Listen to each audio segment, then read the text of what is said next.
in because my company is helping to develop one of the vaccines Oh, with okay. Novavax. So, it is amazing how, something so small and something so, that fits into a syringe can really affect people. So, Yeah, no kidding. Good Morning, morning. everybody. morning. So your company's helping design or We're helping vaccines? help manufacture. So Novavax came to us to help with the Manufacture. manufacturing of the vaccine. Yeah.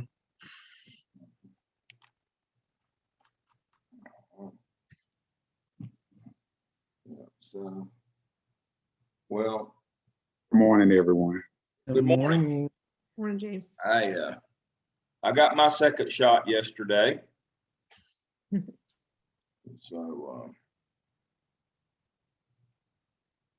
So my wife gets her second shot. We staggered ours 3 days apart, and so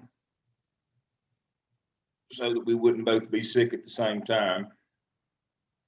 And so it's gone pretty well though. I started Tylenol regimen about an hour before my shot yesterday, and started drinking water, a lot of water, and so I have felt better, but it's not bad. Yeah. It's not bad. The CDC data says that unfortunately women are much more affected by the second shot than men. My wife got hives from the first shot. The second. So Yeah. we're worried about what's going to happen on her second one if she got hives. Hives are the most common side effect for women are hives. And they kind of band like shingles around you. Mm-hmm. So, and the treatment is an antifungal like you use on athlete's foot. Mm. So, but most of her hives have dried up. And so she should be able to get her second shot on Monday, and we'll see how it goes for her.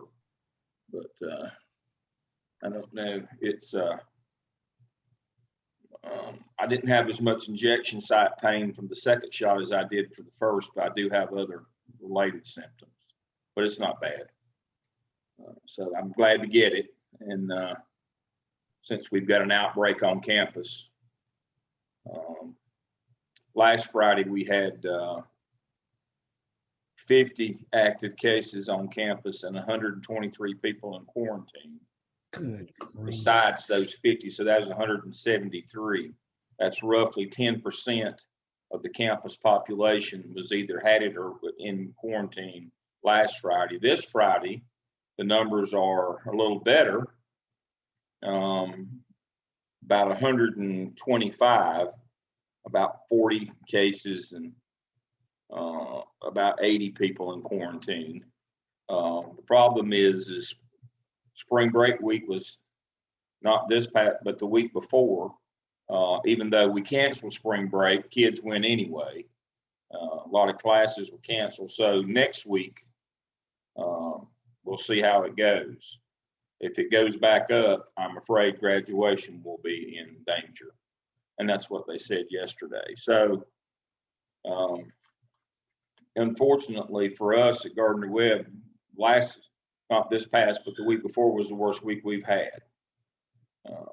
And so the end of that week, Gardner Webb, obviously over at Jonathan's place, they got shots over there. So we'll see how it goes. But I'm afraid we've opened back up too soon.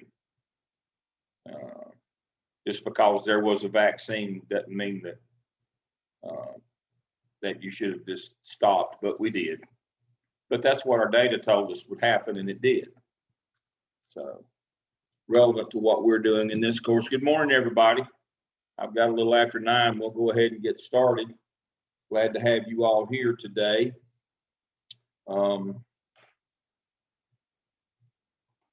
working still on qualitative data, so I want to take and share my screen. Let's look at our weekly schedule and see where we are.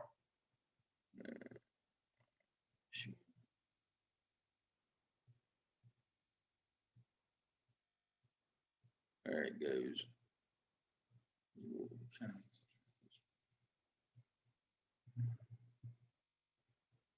All right, so we are at session number 5 of on March the 20th. We're working on Miriam and our case study today. We probably won't get to Royce until next week, and that's okay.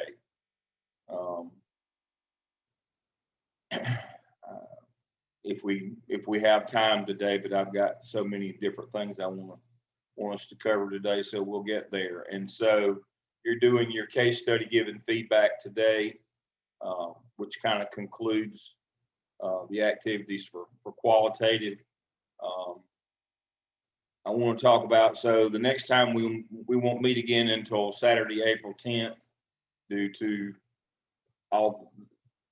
Easter, so that pushes us back until April 10th.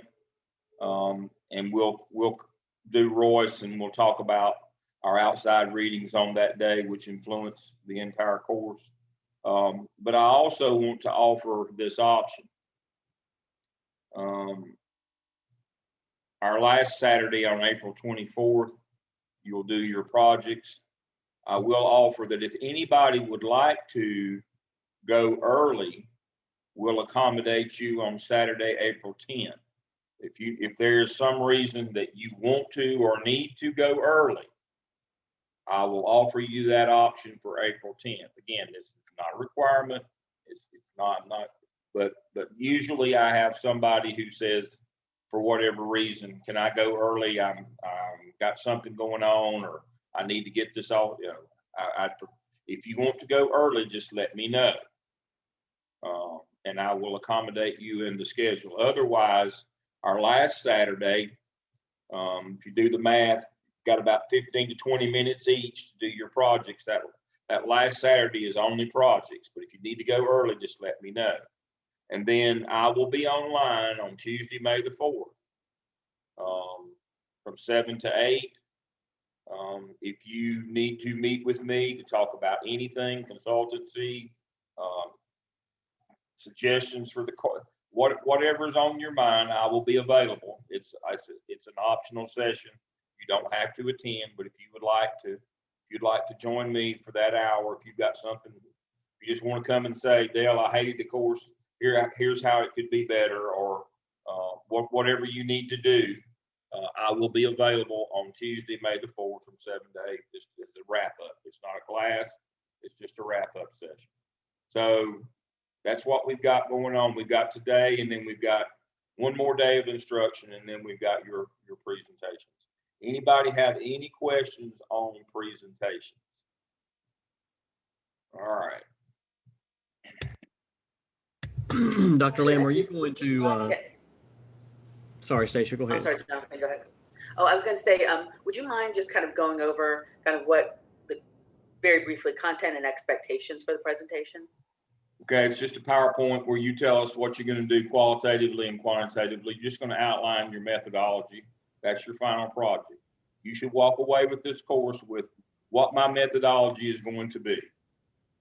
Am I going to do qualitative work? I mean, you know, I've got it set up that I want you to do mixed methodology because we're doing action research.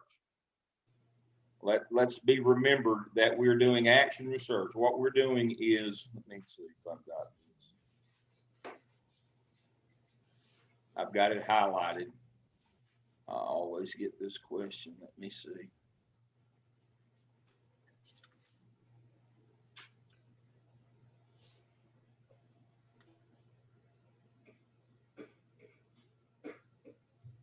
Action research addresses a specific problem in a practice-based setting. That's what we're doing.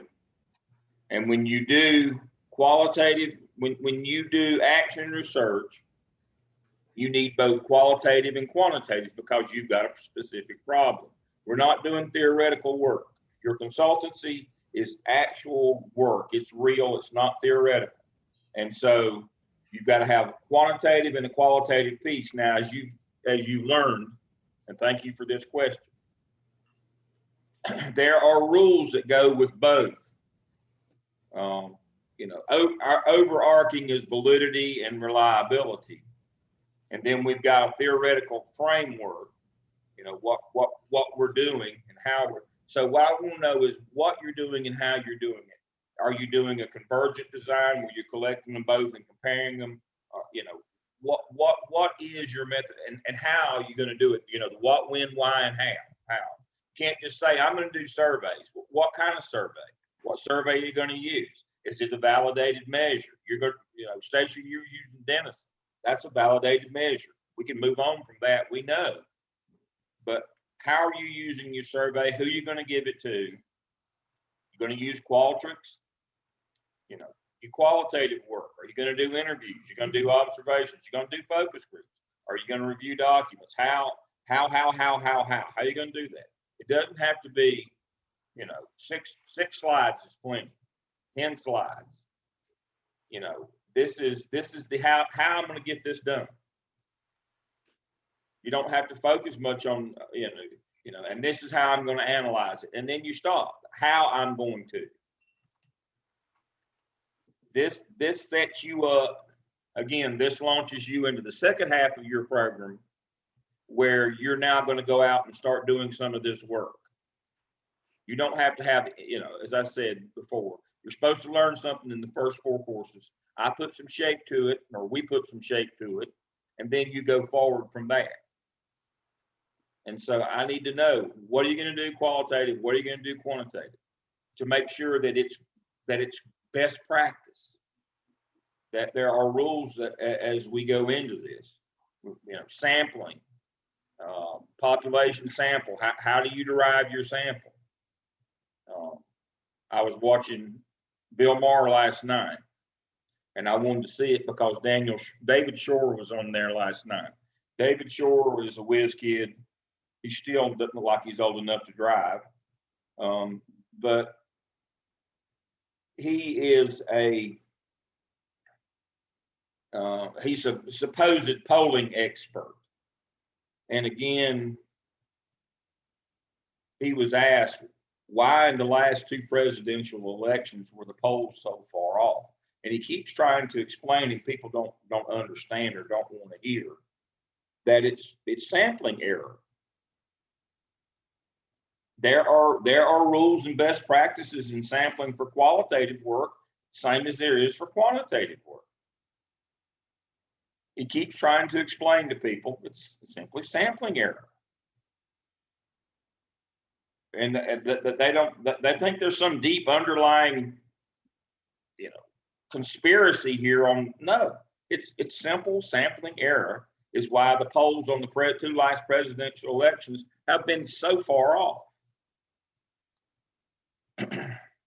You know, because the polls use bad technique.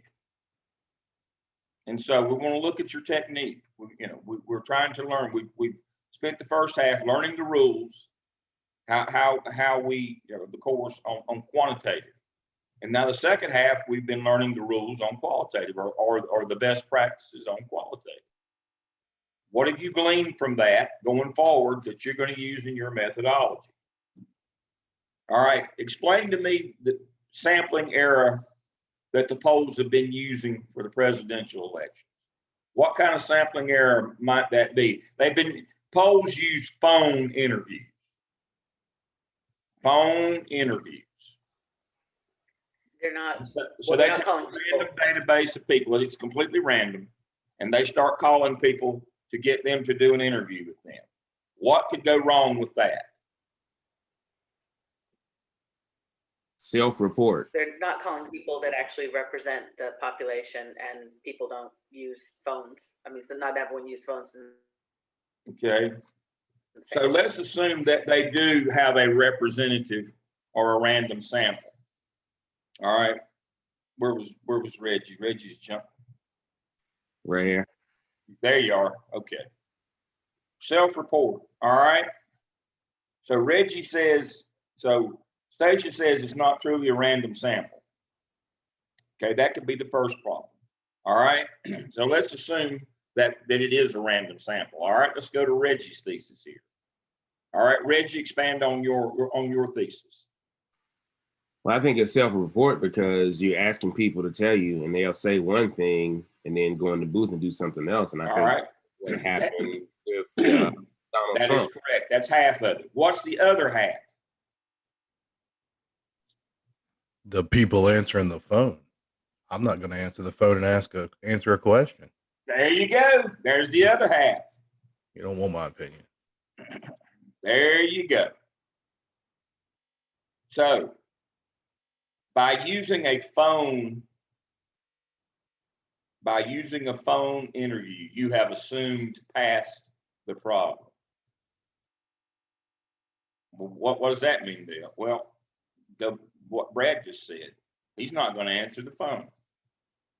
Yeah, if I don't know the number, I'm not answering. There's so There many you go. people, so you got to leave me a message. If you leave me a message, I'll call you back. But if I don't know it, I'm not answering it. If it pops up spam risk, I'm not taking it.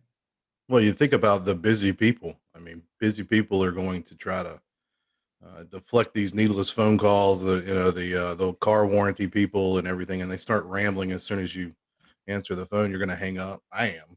I got a senior care insurance call in my classroom yesterday. I was like, oh, Yeah. great. Yeah. So busy people deflect that, so you don't get a large portion of the population counted in. Well, and now here's what Shore said last night that's relevant here.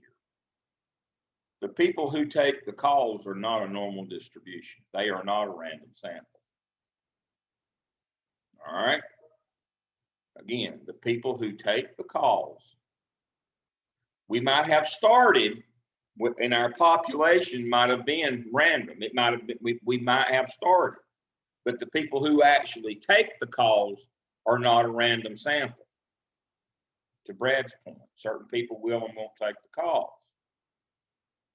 So do we have a random sample then? If we started with one, here's 100 people that live in Mecklenburg County. But if only 50 of them answer the call, are we sure that 50 is randomly distributed? No, we are not. Self-report kicks in again. Only certain people, they may lie to you, the 50 that answer. But here's what Shore said last night that you got to understand. People who will do a phone survey are a different group than people who won't. And you're only surveying the people who will do a phone survey. Now, he went a step further, and this is a blanket statement that I don't really like, but the evidence seems to bear him out. More liberal people or what we consider to be Democrats, more of them will take a phone call than Republicans or conservatives. So therein lies your sampling error, your bias right there.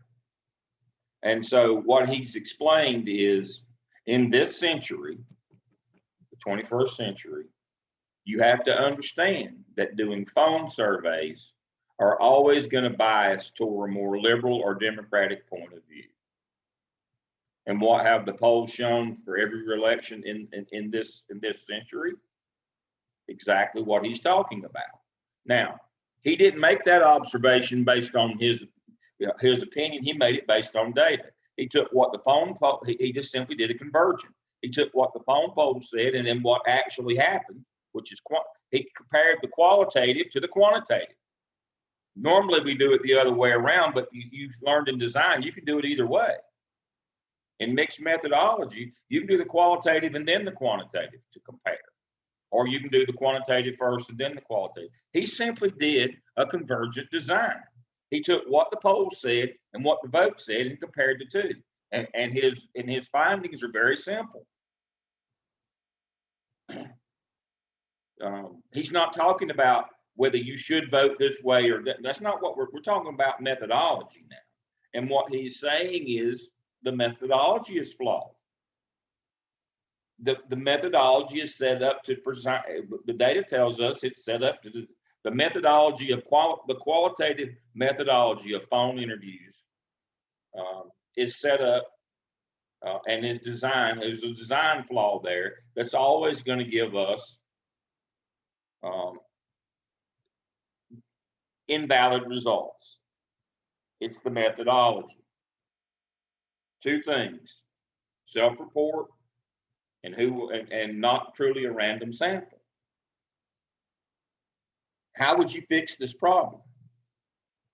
If you wanted polls to be a more accurate prediction, to be in that plus or minus that confidence interval of 4 percentage points, 2 points either way. If you wanted to get back inside that confidence interval, how would you change your design? Can you change your design? Is there a way to control for this bias?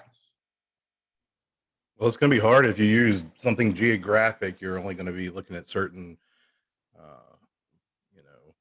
certain incomes and income levels and ideas that come from that. So the implicit biases or the biases that you get from that.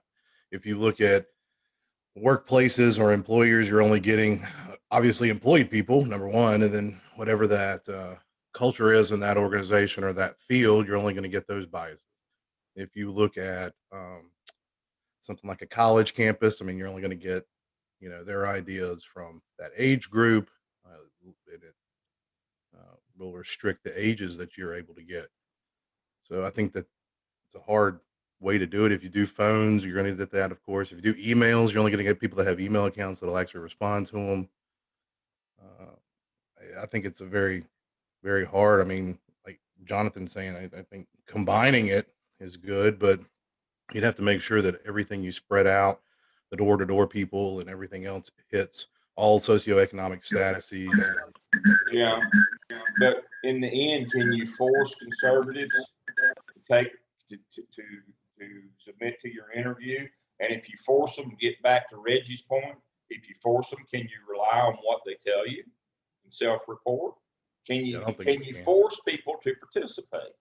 No, I don't think you can. I mean, that's the hardest part when you deal with people like that. I mean, my survey is dealing with law enforcement officers, and they're the last to tell you how they really feel. Yep.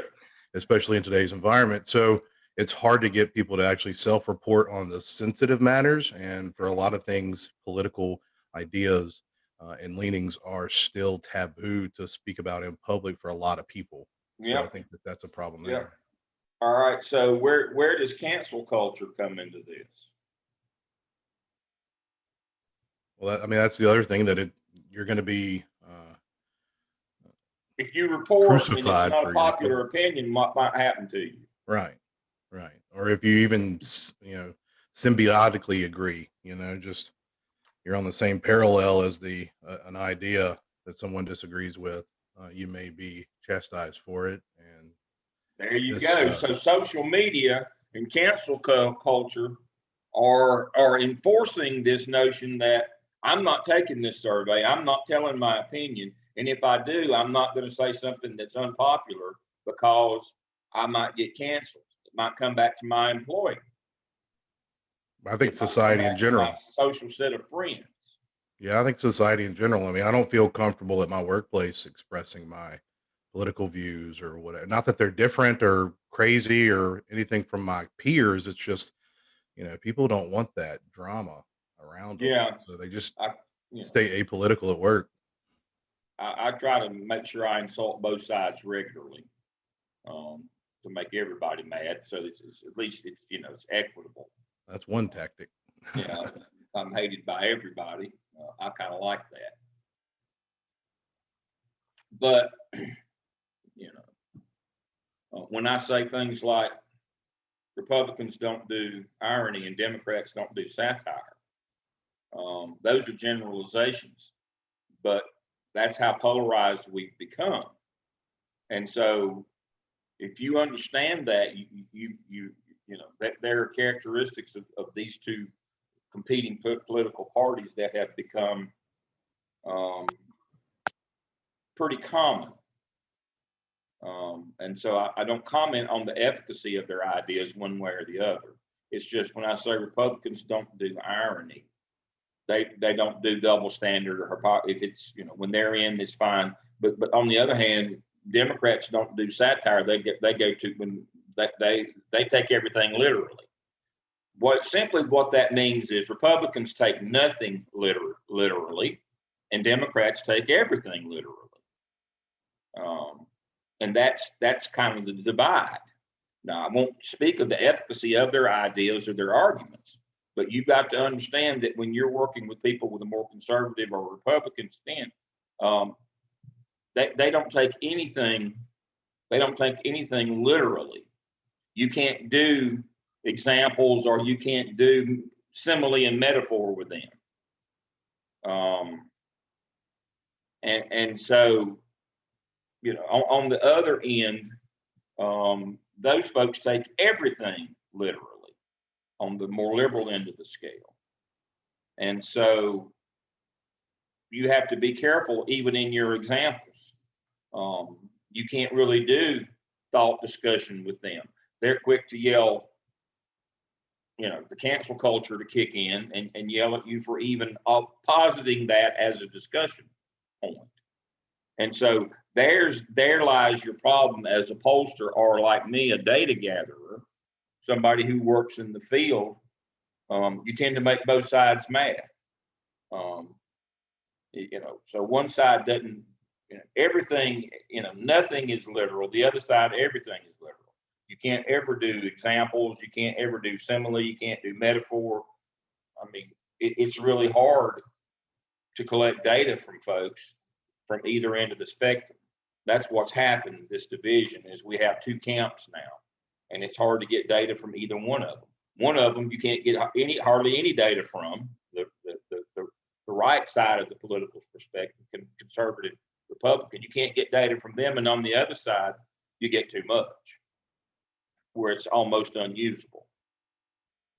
Those are generalizations, and we have to be careful with that. But unfortunately, that's what the actual data tells us. And so, a suggestion here from Jim. Let me get back to that. And you said didn't cancel culture used to be called book burning. That's exactly what it is. Now you can be canceled.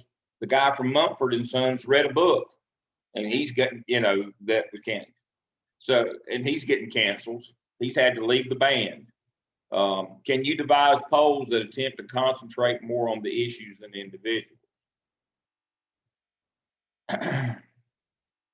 That, Jim, what I was just describing is the problem with that. You have one group, when you try to talk about the issues with them, they take nothing literally. They don't do irony. The other group takes everything literally, and they don't do satire or hyperbole. And so when you're doing polling, again, very divisive, and it's not so much about people or as ideas. This one group, you can't get anything out of them because they take nothing. They just dismiss everything. Nothing is literal. But what about this? This part, you know, what about this? Nah, we don't care about that. But they said it. You saw it. It was that. Nah, that doesn't matter. Fake news. Everything's fake news. That they, you know, they take nothing literally. Everything's just fake news. On the other side, that group, their feelings are hurt on everything. They don't do satire or hyperbole. They take everything that way. So what do you do? That's the question is if you know that and you're trying to make a prediction, what do you do?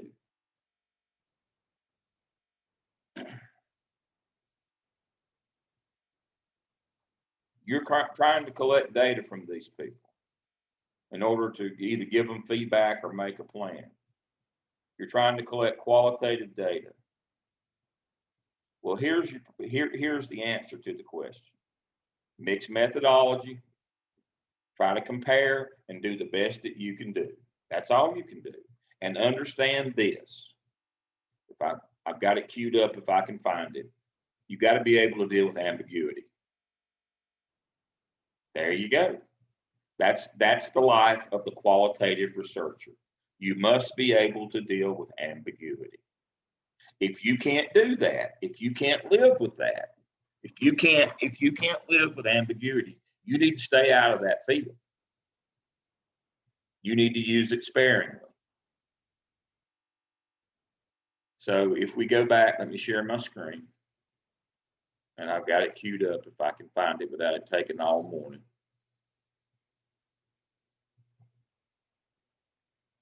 There you go. That's one of the things that you've got to understand. You got to have a high tolerance for ambiguity, and that's what I've been trying to explain this morning. Let me get back to the chat. You got to do mixed methods. When you're working in action research with real problems, not doing theoretical work, you're working with real problems. You've got to use mixed methodology so that you can get some kind of comparative basis.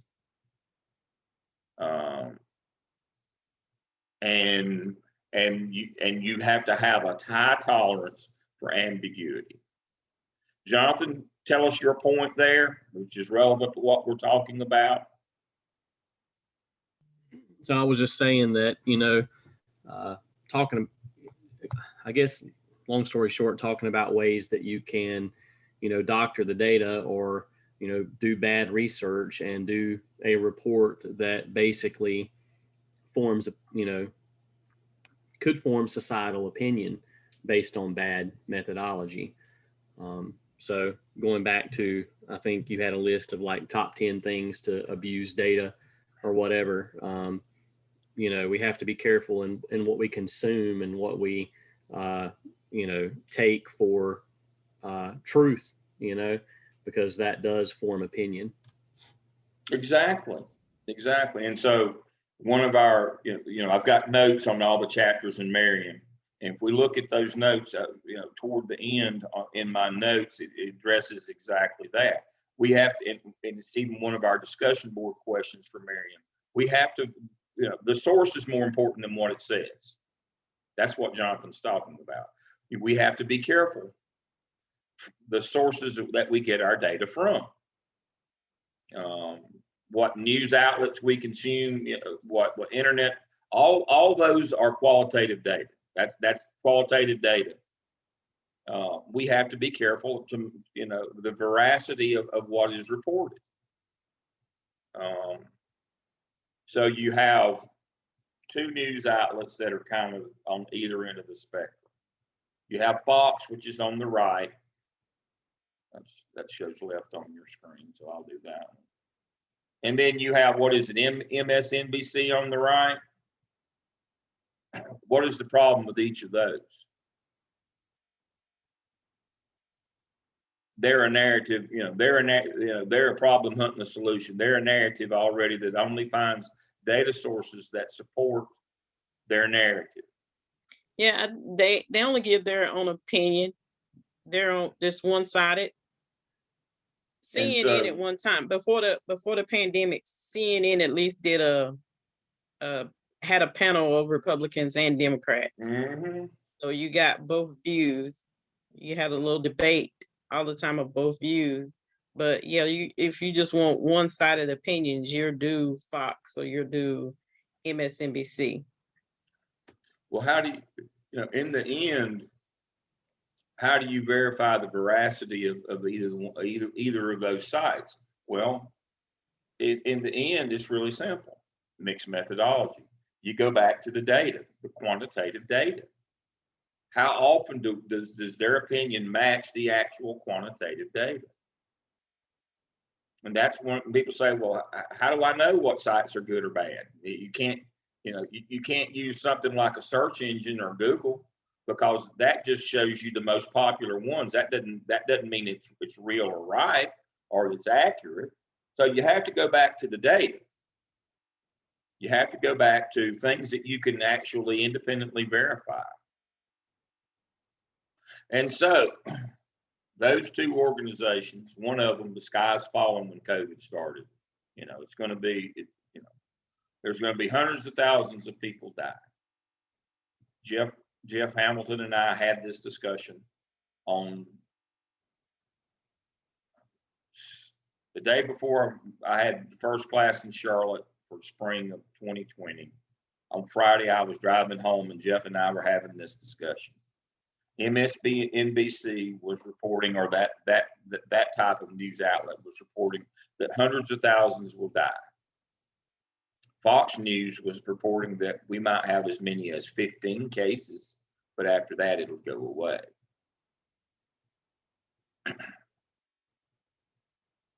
Now, which one turned out to be more accurate? That's pretty easy call there. Now, does that mean every time MSNBC reports something that it's going to be that accurate, and every time that Fox reports something, it's going to be that inaccurate? Again, every time an issue comes up, and every time there's data out there, you need a way to verify that data, and that is quantitative. What quantitative data would answer this question? That goes back to your research questions. What data will answer these questions? And so that's the role that research questions play. And so when we look at our methodology, people say, well, how do I pick? It's really simple. What do you want to know? What are your research questions? What are you trying to answer for that organization? What are you trying to answer? Well, you know, these are the questions. This is what I want to know. This is the data that I'm going to need. It's just that simple. Yeah, and Brad says it's about the same. Their accuracy or efficacy of political talking heads is about like the weatherman. I mean, my wife likes to watch Channel 3 News here in Charlotte with Eric Thomas on Channel 3, the weatherman. Eric Thomas gives you 4 different scenarios every day. So he's always right, but you never know which one it's going to be. A lot of people here in the neighborhood, they watch Brad Panovich. I think he's on NBC because he will, you know, he will at least tell you, you know, this is what I think is going to happen. Brad's the man, Jonathan said. He tells you what's going to happen. Now, when I'm in Lake Lure, which is most of the time during the pandemic, and you know, station knows you know, you watch, you know, WLOS Channel 13, and what's the lady's name? She's pretty Ingrid active. also. Oh, there's Ingrid. Yes, she's pretty good because she's kind of like Brad. She'll tell you what she thinks. She won't give you the European model and like Eric does, give you 4 different models every time, and you don't have any clue what's going to happen. You know,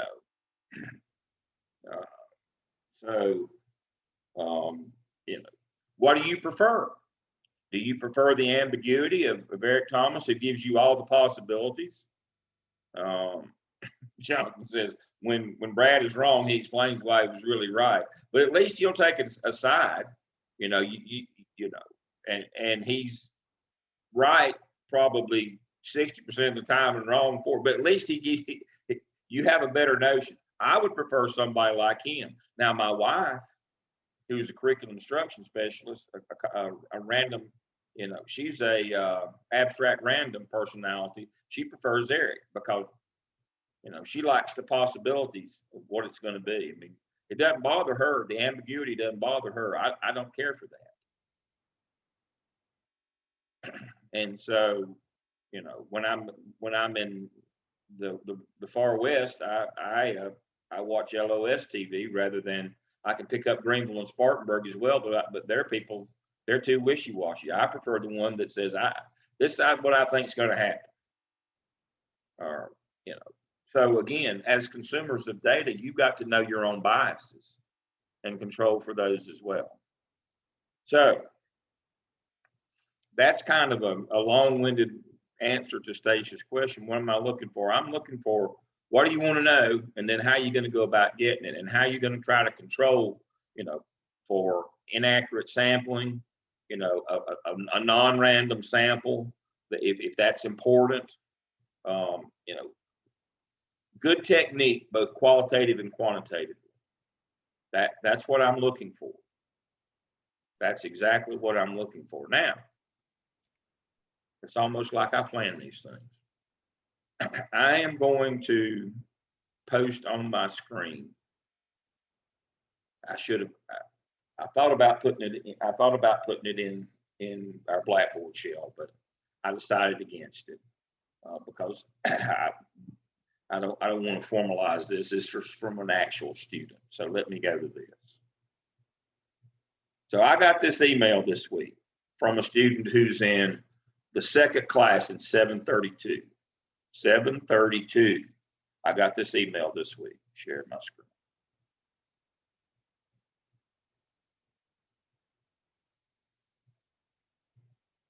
And I'm going to give you a minute. I thought about doing this as a large class activity.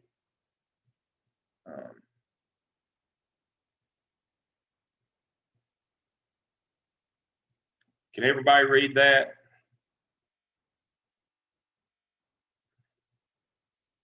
All right, so I'm gonna let you read through this for a minute. Again, I apologize, but I don't really want to formalize this and put it in my shell because it is an actual. I don't have permission from the student to do that.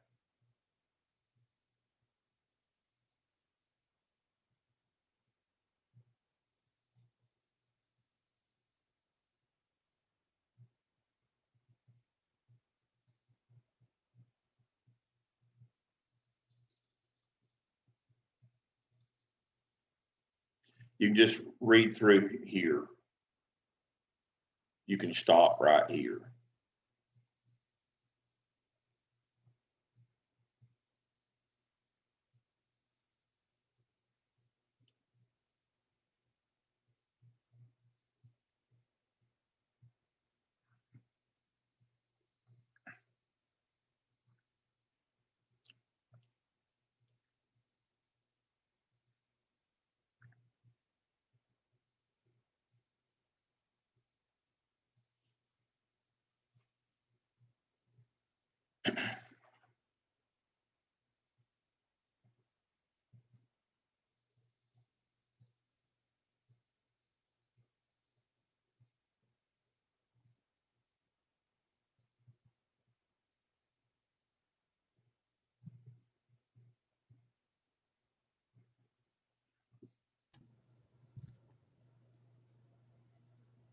Might be.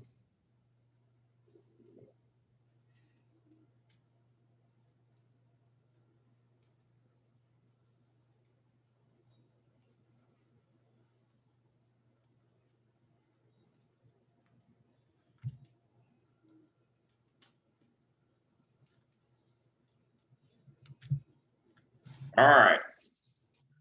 There are 5 issues with this. All right. I'll leave it up on the screen. Let me see if I can do this.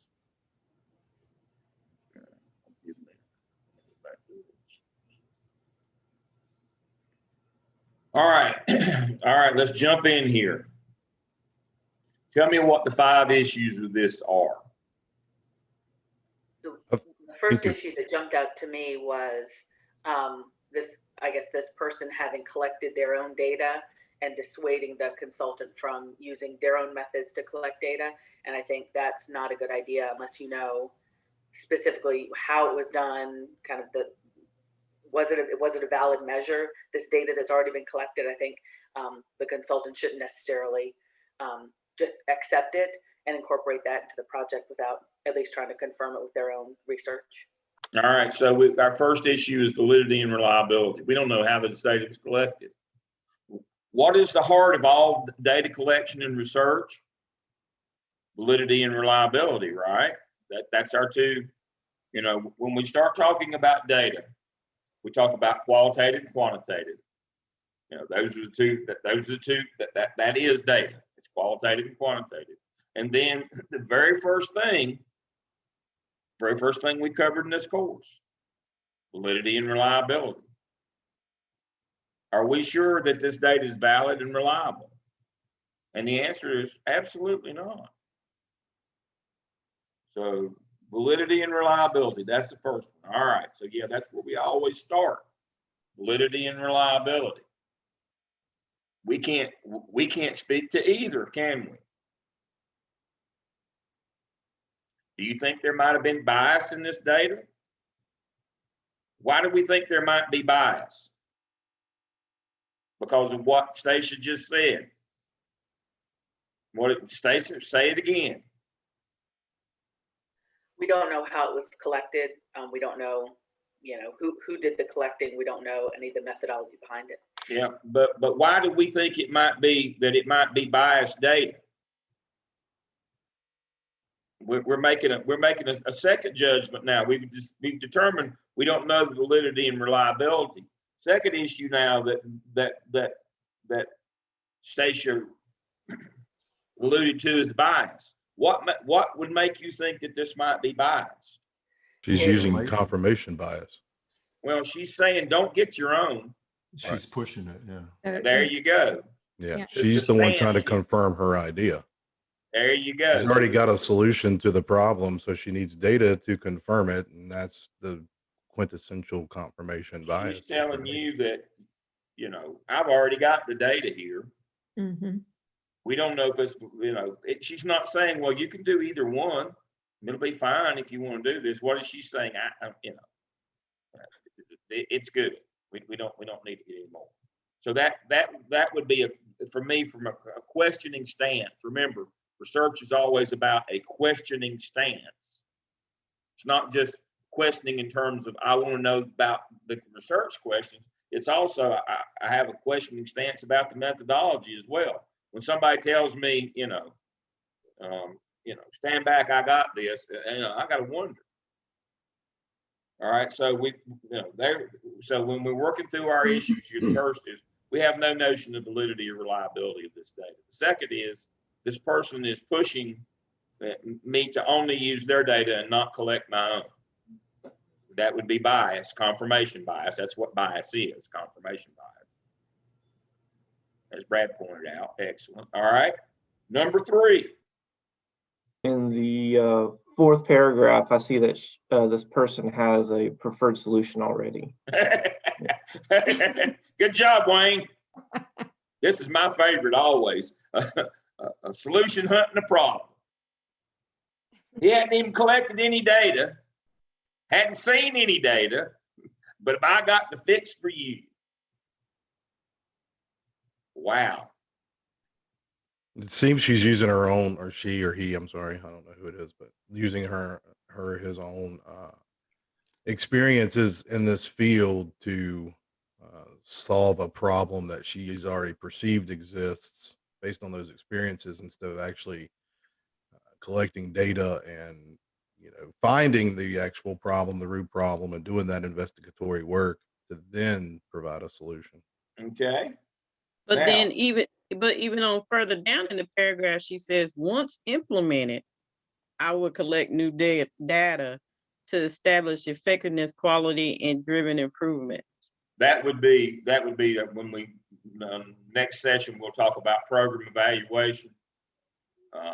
So yes, that speaks to a problem of program evaluation, and we'll talk about that next time. But exactly, as Angie pointed out, this person's already in program evaluation, hadn't even started yet, and already moved to program evaluation. That's a problem. So that's exactly a program. That's one of the problems as well. All right, so back to solution hunting a problem. Tell me more about that. Brad says they're using their expertise, their anecdotal experiences, their life experience as an expert, or their perceived expertise in the field. Which one of the outside reading books does that relate to this semester? We had 2 outside reading books, Super Crunchers and Keeping Up with the Quants. Which of those talked the whole book about expertise versus data, about regressions and field trials, clinical trials? Which one of those spoke to the efficacy of those two methods? Who wins every time, according to which of the books? Let's see if you read the books. Which of these books that this is the central theme of one of these books? It was Super Crunchers. It was Super Crunchers. That's the whole overarching theme of Super Crunchers is we can't trust ourselves and our expertise. We better go with the data. The data, the wonks beat us every time. Every time. The data people beat us every time. Analytics, data analytics wins over expertise every time. And this person is already saying, based on my expertise, I hadn't even looked at the data. Based on my expertise, this is your problem, and here's how we're going to fix it. Why bother with the data then?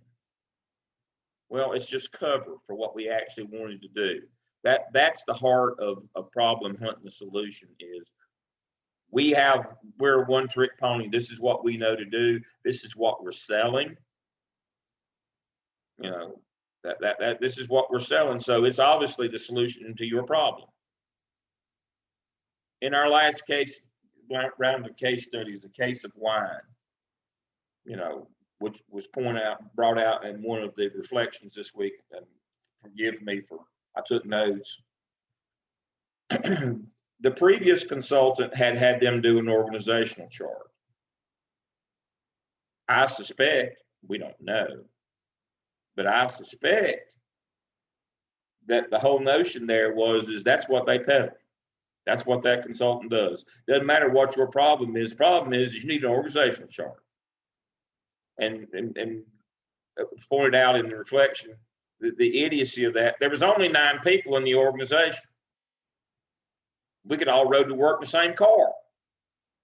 How's paying somebody to develop an organizational chart help us when there's only 9 people in the whole organization? But that's consultants. That's their solution. You know, there's the two. You know, the scoundrel consultant. There's the first one is your best kept secret. If it's sales, if it's a sales problem, it's just the best kept secret. And then marketing will fix your problem. No matter what the problem is, marketing will fix your problem.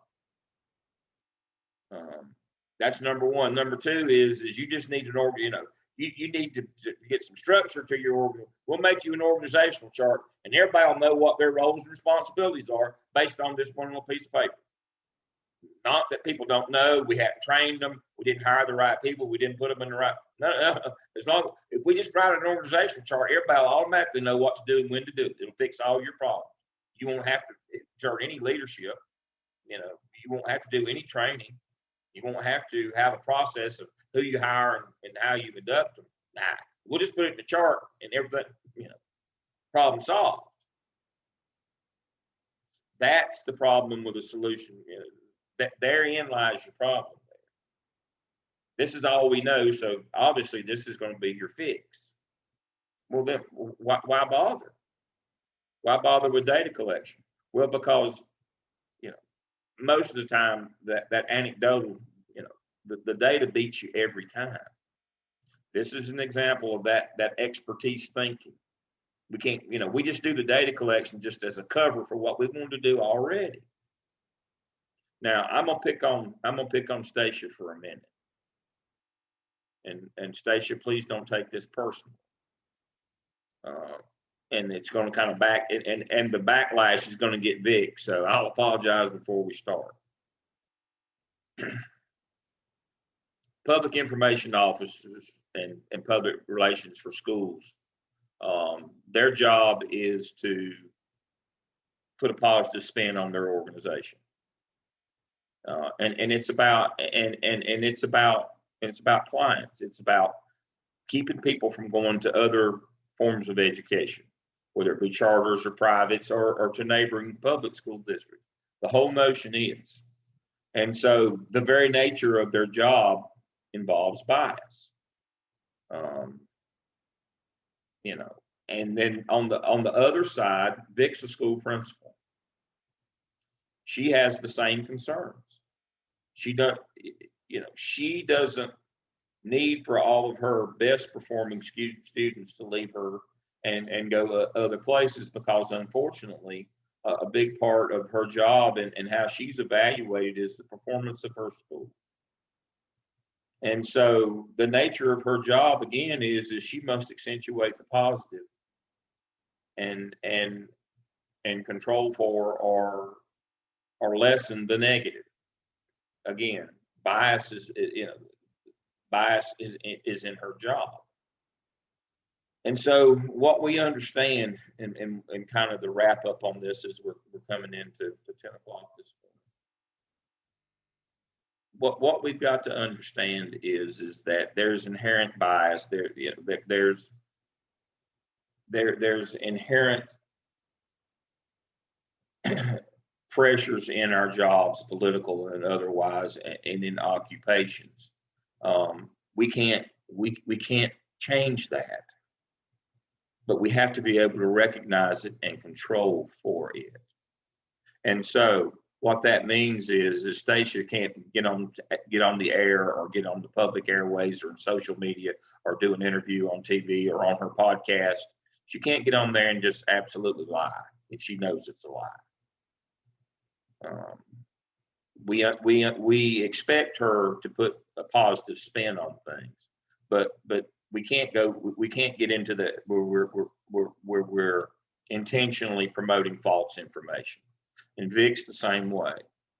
She's got to promote her school, but when it comes to reporting, when she has to actually report a number of suspensions and testing, she can't lie. She can't cheat.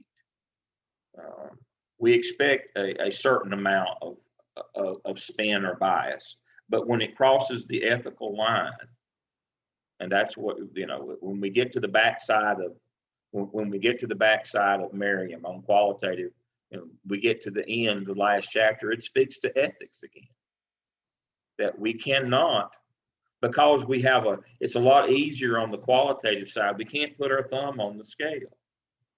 We can't put our thumb on the scale, just like we can't in quantitative, we can't in qualitative. Anybody else have anything from that they had one of the issues or errors from what I just showed you from that email? Anybody else have a point they want to make on it? Dr. Sorry. No, go ahead, Vic. I was just going to say, it just really does confirm what you were saying about, talking about the consultancy early in the program and how we want to take off and we don't really understand. And so I think that's a big example of that. It is. That's what I fight all the time is I want to get this and get started. It's not an internship. That person that views this as more of an internship than the consultancy and doesn't know what he doesn't know yet. And it's how we get it so wrong, and then have to basically start all over and fix it. But that's exactly right, Vic. This is what don't know that it's not that he's a bad person. He just doesn't know what he doesn't know, and so that's what we have to be careful of. Jonathan. So 2 points. One is that if they're truly, I think that she needs to validate the data that she does that they have collected. Find out, because there is a lot of probably valuable information there, biased or not. If she can determine the validity of the instrument and the methods that were used to collect that data, she could either use that data or use that data to point out, an underlying problem. There you go. The second thing is, I'm a victim of this too. I put the cart before the horse in the way that I started my project, not really understanding exactly what was going to be required. And so I've adjusted now, and in order to better, instill the data collection into my project, I've turned what I have started into a pilot. So, right. So it's more like the first group of faculty that we have going through this is now going to be my pilot to collect data, to turn around and use that data to put into, what I'm going to say is my solution. Absolutely. And that leads me to the last part of our segment this morning. I've been called in to work on a dissertation. It's never good news when I get the call. I'm always the bearer of bad news. I don't know why folks don't want to tell folks that you're using bad technique, but your methodology is flawed. And so Brad has 2 questions before we go to break. Go ahead and give me the questions now. I didn't mean to interrupt you. I'm No, sorry. I just wanted you're to, fine. before I forgot. The first one would be, how would you, leading into this case study today, how would you give her feedback based on what she's given you in this email? She or he, I'm You're sorry. talking about Jack. That. Talking about your email. Oh, yeah. How would you give them? And so that's I was going to address that. So I'll go ahead and do that. That was part of the last segment here on feedback. Is I gave that person feedback, and I said that we can use that data, but as Jonathan said, we'll have to look at it and determine how it's done. So yes, we can do that. Let's hold off and have a meeting and talk about methodology before you go any further. Just let me know a time that you're available, and we'll move forward from there. And so what that feedback was is, no, I didn't say you're an idiot, you don't know anything. It was, yes, we can use that data.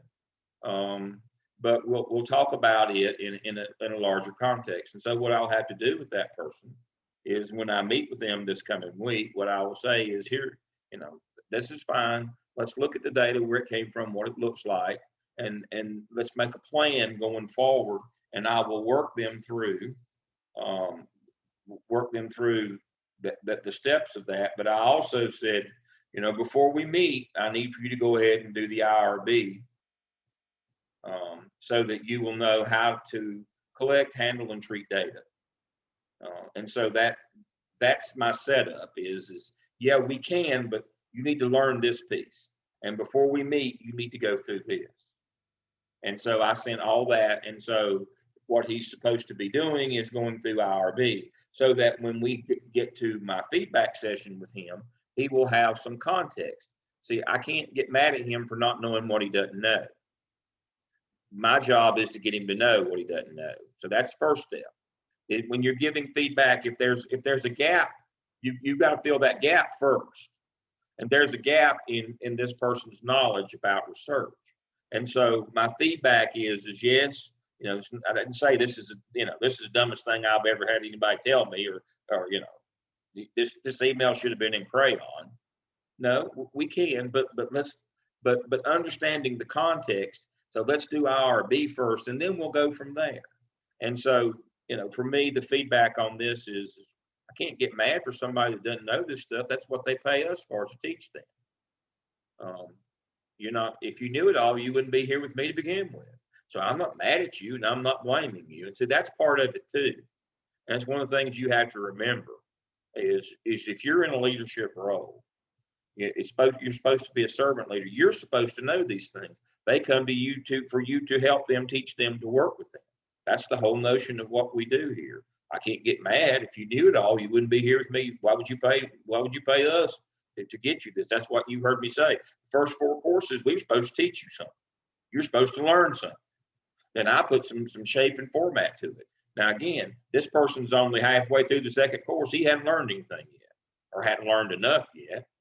But that doesn't mean that he can't or he won't. And so when and certainly he hadn't got to me to work with him on methodology yet. And so I can't blame him for where he is, or be critical of him of where he is. I'm glad that he's all excited and ready to go. But as Jonathan pointed out, You know, sometimes you get the cart before the horse. That's okay. I'd rather see that than than crickets never see anything from you. That's okay. We can deal with that. This, sins of commission, that you were doing something, that's a lot better than sins of omission. You weren't doing anything. And so you have to kind of determine on your feedback. For me, it's really simple. Did they do something wrong because they were trying, or they just didn't do anything? And that's a completely different conversation. This is, he did something wrong because he doesn't know yet. My job is to get him to know yet.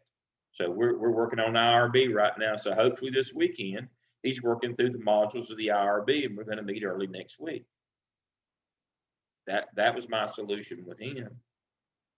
Again, that's why I said I don't want to formalize this. I didn't want to put this in our shell because this is a process. This is not him at the end. This is not an adequate snapshot of where this person's going to be in a while. This is the growing pains of learning about research. It's okay to make these kinds of mistakes. That's the way you learn. It's okay.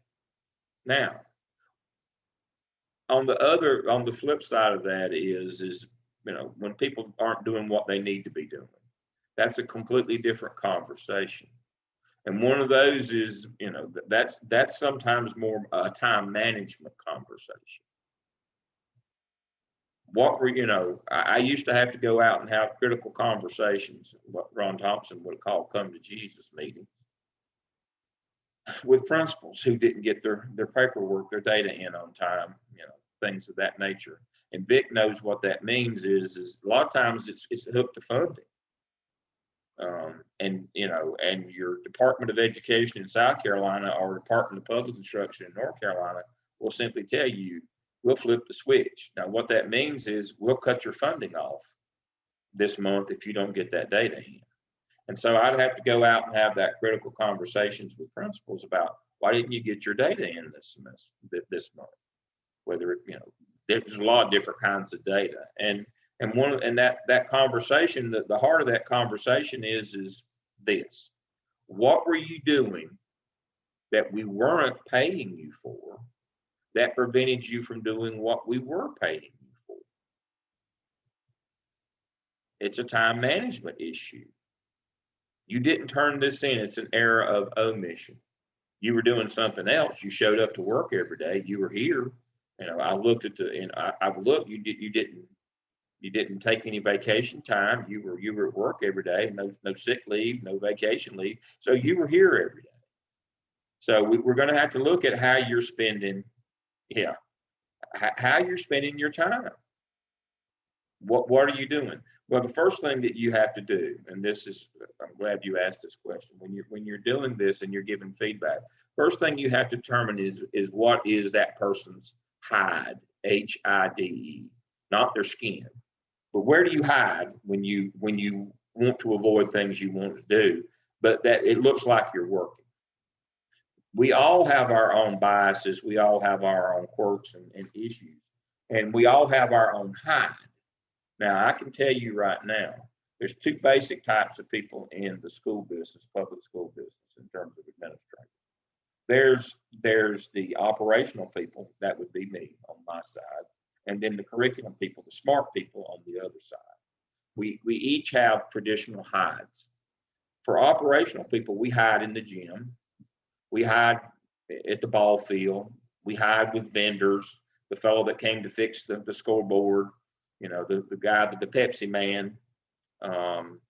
We hide with, donors and athletic boosters, and we hide with those people because we don't want to have to get into classrooms and deal with instruction, or we do that, or we're doing discipline all the time because that suits our personality type. That's where we hide. All of those are parts of our job, but they can't become the major part of our job. Now, curriculum people hide in classrooms. You say, well, Dale, that's stupid. That's what but they're always in the classroom. They can't deal with an irate parent. They can't come and do because they're always in a classroom. But that's what they enjoy. That's where they're hiding. You know, yeah, you need to be in the classroom as an instructional leader, but you can't be in the classroom all day, every day. Are you doing formal observations? Well, no, not all of them. A walkthrough is just 15 minutes. You were in there for 2 hours. And so that's part of that's where that initial conversation, Brad, get back to you and feedback. And when it's an error of omission, what were you doing that we weren't paying you for? What's your hide? You know, keep a diary, do a time on task. You know, that was big back in the 80s, time on task, where you had to self-assess. That's a good thing. That's a good thing to assess. You know, where are you spending your time? That you can't get to this. Now, I also had people one time that would tell me, I just didn't want to. I didn't do that because I just didn't want to. Then you don't understand the job. It's not about want to. You know, you're not 12. You can't say, I don't want to. This is the job. If you don't want to do these things, then we need to find another job for you. But we can't change the job to fit your personality type or what you like to do or don't do. We need to find something else in the organization for you to do, or another organization for you to do it with. And that's when you have the nuance conversation.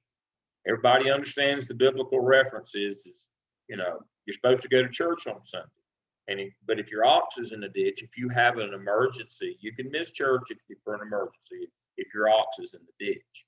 But if your ox is in the ditch every Sunday, that's not an emergency. You need a new ox. And so if you don't want to do this work, you know, then I'm gonna have to get a new ox, because we're not going to change the nature of the work.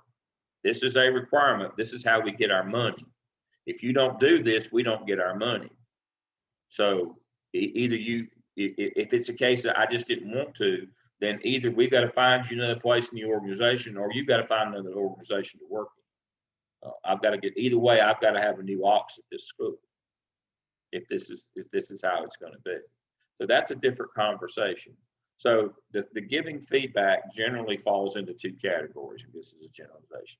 Errors of commission, like the email this morning, where you don't know what you're doing, and that's my responsibility to get you to know how to do it. Or errors of omission, where you just didn't want to or didn't, and I have to figure out why and put a solution in on that. And we have to work, our feedback has to work around that solution. It has to. All right. One last question. I'm sorry. Yes, no. Just, it's about the project. That's why I want to bring it up now. Mm-hmm. You have 2 drop boxes for the quantitative and the qualitative. Do you want us to do 2 separate papers? You write them up separately. Okay. Just like the examples, you write them up separately. You kind of put them together. Then you take what you've written up in narrative form. This is how we always do it in doctoral programs at Gardner-Webb. You write everything up narratively, just like your dissertation or your consultancy. You write it up, and then for your presentation, you take those 2 and you make a PowerPoint that covers both of them, that summarizes them. You don't just do the documents on a PowerPoint. We summarize them. That's what your final project is a PowerPoint summary of those 2 written documents that outline your methodology. That is the standard format that we use at Gardner-Webb for doctoral students across all doctoral programs. So excellent. So now, leading into the break, I've got one more, again, back to the lady. They want me to help her with her methodology. And I've got it queued up as well. And it takes us to our break on giving feedback. And thank Brad for that, for giving feedback. It takes me to the break on that. So if we understand phenomenology, so she wants to do a phenomenology, but the phenomenology won't answer the questions that she wants. What she wants to know is the lived experience. Let me move some of this stuff out of the way. The lived experience of high school counselors in at-risk schools. That's what she wants to know, the phenomenon of that. She wants to know what their lived experience is. And so, let's see if I can.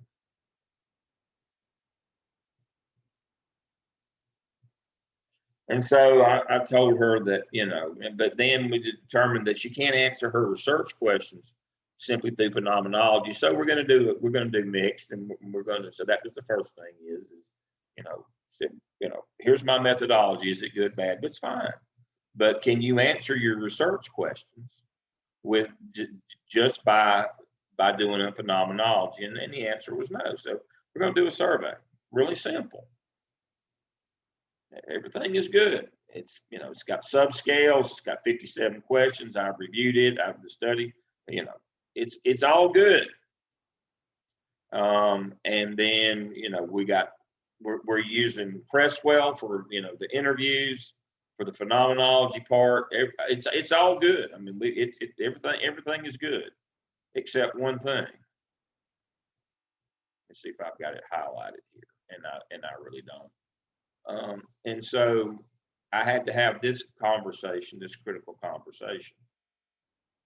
Her methodology said, I'm going to do the survey as my mix part, and then I'm going to do phenomenology, and I'm going to do interviews. Everything's good so far.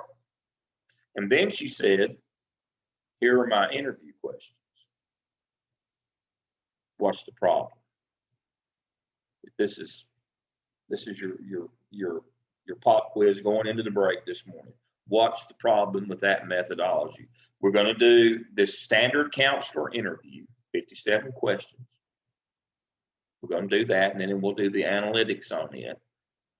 And then we're going to do interviews. What's the problem before we even do on a phenomenology, before we even do the survey to determine our themes? We've already done what? Developed our interview questions. What's the problem with that? You're assuming what the issues are already instead of investigating what the issues are. And in phenomenology, what's the whole purpose of phenomenology? Is to figure out what the issues are, right? That go along with that phenomenon. What has she already done up front? She's already determined what they are. Now, if she were doing a straight phenomenology, but we're not doing that anymore because a straight phenomenology won't answer her research question. She came and said, I want to do a phenomenology about this. We said, fine. Here it is. Looks good. Does it, will this answer your research questions? No. We're going to have to add this in. So what happened is, and this is kind of to conclude this point. When we change from a straight phenomenology to mixed methodology, again, it changes how we go about doing each one of those. It would have been okay a priori to look at things if she was doing a straight phenomenology, but when she went to a mixed, all of a sudden we have to wait until we find our themes from our quantitative before we start our qualitative work. So the kind of end this morning on methodology is there are rules, and that's the very first thing I said, that there are rules about how it works. You have to enforce those rules upon yourself. Ethical concern, your biases, best practice. You have to make sure about you. Nobody's going to be watching over you as a consultant. These are all things that you have to know and that you have to employ. And remember, I told you, I'm going to teach you how to cheat. It's up to you not to. It's up to you not to do the bad things that I've shown you and told you, and how to shade the data and fudge, and just like polling, knowing that when you call, you're going to get only data from certain groups. Is there an agenda behind that? Absolutely. Because we know that it's not a random sample. It promotes a narrative of how things are going. There's a bias, there's an agenda behind those kinds of things. These are all examples of things, that you intentionally are doing things, or you're unintentionally just don't know or not using best practice. for convenience reasons.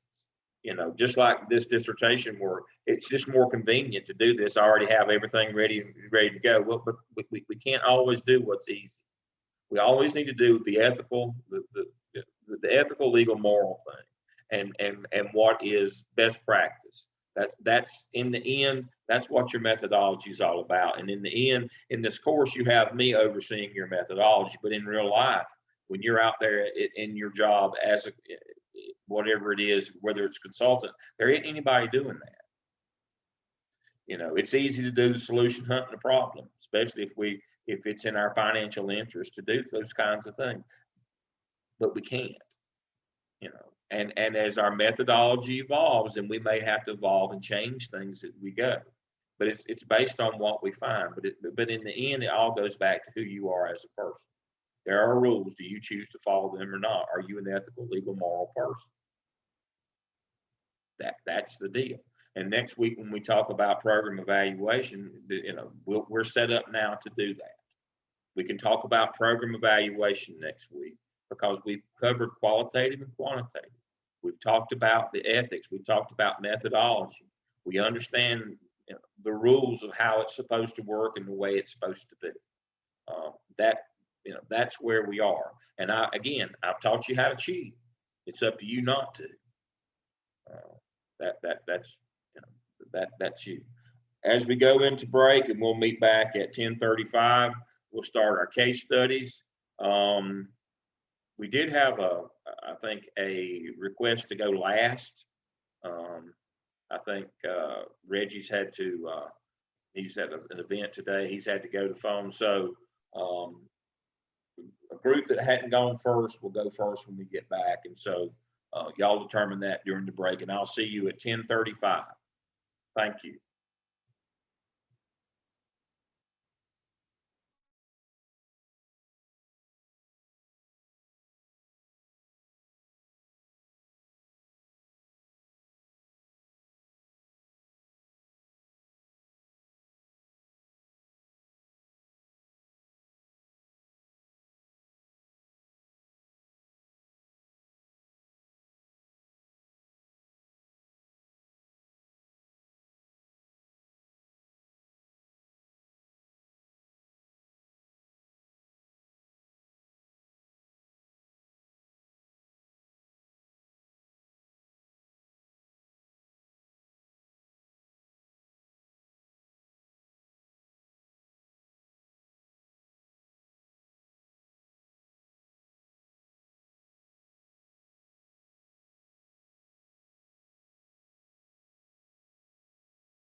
And we're back.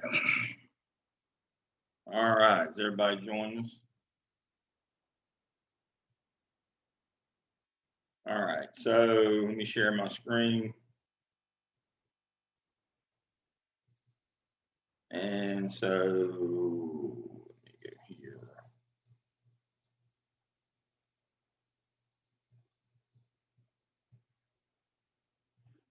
All right, so the question is what feedback did I give? So I just did a straight copy right out of my email.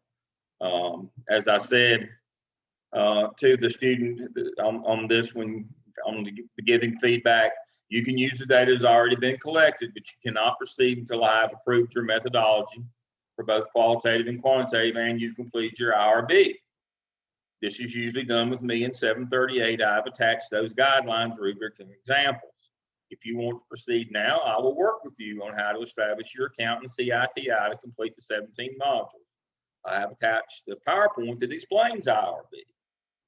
And so, as I said, so that's what he's working on this weekend. And so again, on giving feedback, there's two different kinds: errors of commission, errors of omission. So again, this is just a teachable moment. And so that's how we're going to proceed with that one. And then the other thing that I want to cover before we jump into our case study goes back to what we've been talking about in terms of bias. And so the police captain, the tragedy this week, a shooting. The captain who said that, police captain in Atlanta, who said that the shooter wasn't a racist, he was just having a bad day, has a history of posting anti-racist things in Facebook. And so, get down to this. And it said, here's what this post said. Surviving witnesses heard the killer shout, "I'm going to kill all the Asians," and shoots 8 people. 6 out of the 8 are Asian. Cops say it's not a hate crime, just him having a bad day. Oh no, it's a racist. It's because you're a racist. And so the point to be taken away from that is this. I don't know what the fellow's intent was. But what did the police captain do before the data came in? What did he allow his bias to do?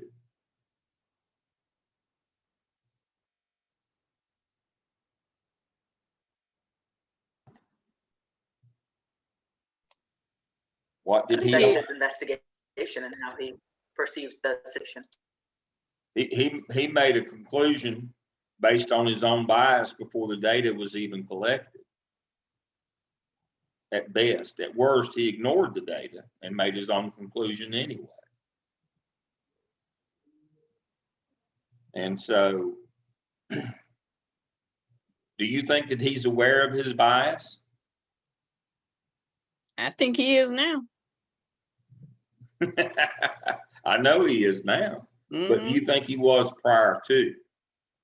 I don't think he was prior to. No, he wasn't. And see, that's the irony. And you know, I love irony. That's the irony of bias. He knows now, whether he accepts it or not. He knows now. But do you think when he posted that he was even aware of his bias? I suspect that he wasn't. And see, that's the irony of bias. We have it and we don't know it. And but we have to control for it anyway. Self-awareness. In one of your courses, what were you supposed to learn? What do we call self-awareness in actual academia? We refer to self-awareness as emotional intelligence. Didn't y'all cover that already? And you were supposed to learn about all of that. That's how you learn to control for the bias, is self-awareness, emotional intelligence. I suspect this fellow never had any training, or doesn't understand, or nobody's ever explained that to him. And so I don't know what his intent was, but obviously, as Angie said, he's aware now, but I don't think he was aware then when he made that statement of his own bias. And so again, back to in your coursework, you were supposed to have learned and done some activities to teach you about emotional intelligence, which is self-awareness. And so that's the irony of bias. We don't know that we're biased unless we've been trained about what that means in emotional intelligence. So that kind of concludes the morning session. So Lauren's group's going to go first. She's going to share giving feedback to Jasmine. And so we're ready.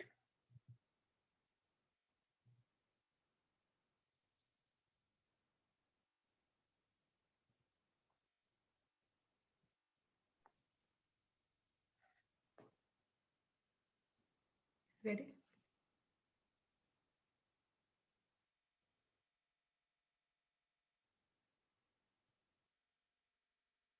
All right, let's see.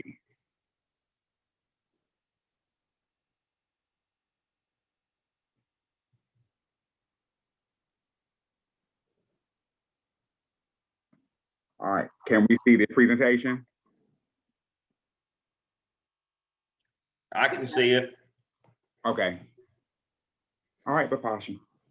Good morning, everyone. Welcome to our case study, giving feedback by Wayne Mabe, Lauren McNeil, James Pittman, and yours only, Bapasha Tiwari. So a little bit background about the case study is Jasmine is a leader of a team of 11 customer service specialists. She has asked for help to grow and develop a as a successful leader. Team members were asked to complete an anonymous survey. Next slide, please.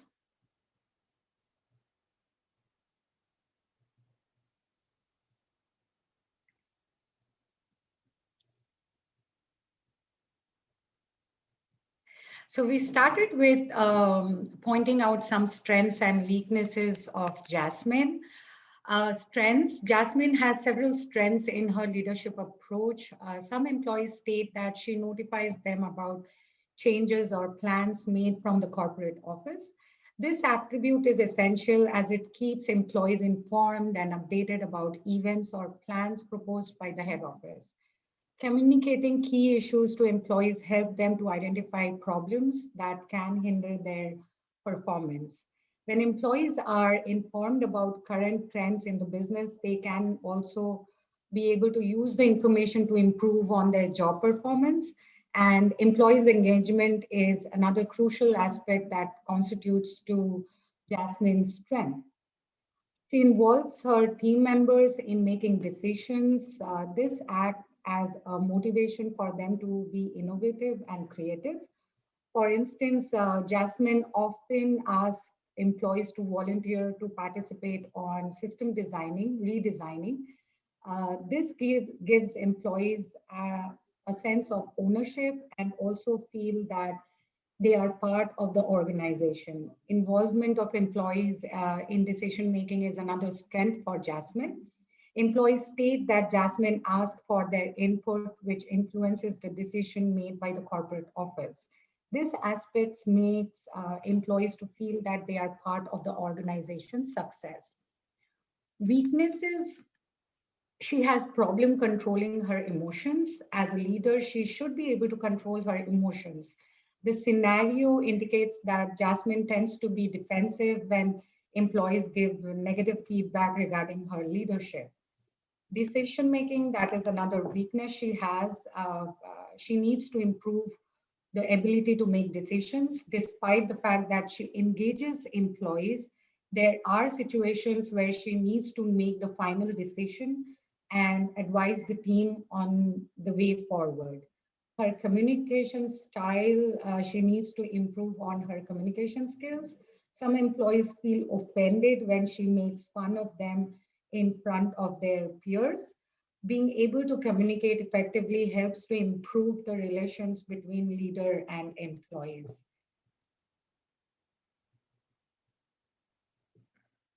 To talk a little bit about the feedback analysis, we got 4 basic bullet points from the surveys. Team members believe access to Jasmine is too limited, so they want more time with Jasmine to be able to talk about problems and concerns, and she is not providing that to them. they do appreciate being included in decision making, and I kind of want to tie that one to the last one because I thought it was interesting how their second point and their fourth point kind of, in my opinion, it seems like they contradict each other because on one end they like being included in decision making, but on the other end they want Jasmine to be more direct and sometimes just tell them what to do. That may be just because of looking at the survey, maybe those are different people talking about the two different topics, because there are 11 customer service specialists that she oversees, but looking at the survey, the most that there could be that have taken the survey is 9, but there could be duplicates in the different categories. So there's probably fewer than that who actually completed the survey. So we might not be getting a full view of everyone in the organization and their feedback. One thing she needs to really work on is the sarcasm and her sense of humor around employees, because they don't feel that it's respectful, and they're offended by her comments and her sarcasm. One person stating that it's childish. So again, this would be an emotional intelligence issue, so she needs to work on understanding how she's perceived by other people and try to improve her interactions with her employees. And so with that, I'll pass it on to the meeting agenda. Okay, so we are going to sit down and have a meeting with Jasmine. The first step we want to do is review the organizational information. This will give us an opportunity to kind of just discuss Jasmine's role in the organization, what she hopes to gain by seeking help, revisiting the vision and mission of the organization, and determine how her leadership development will play into the overall success of the organization.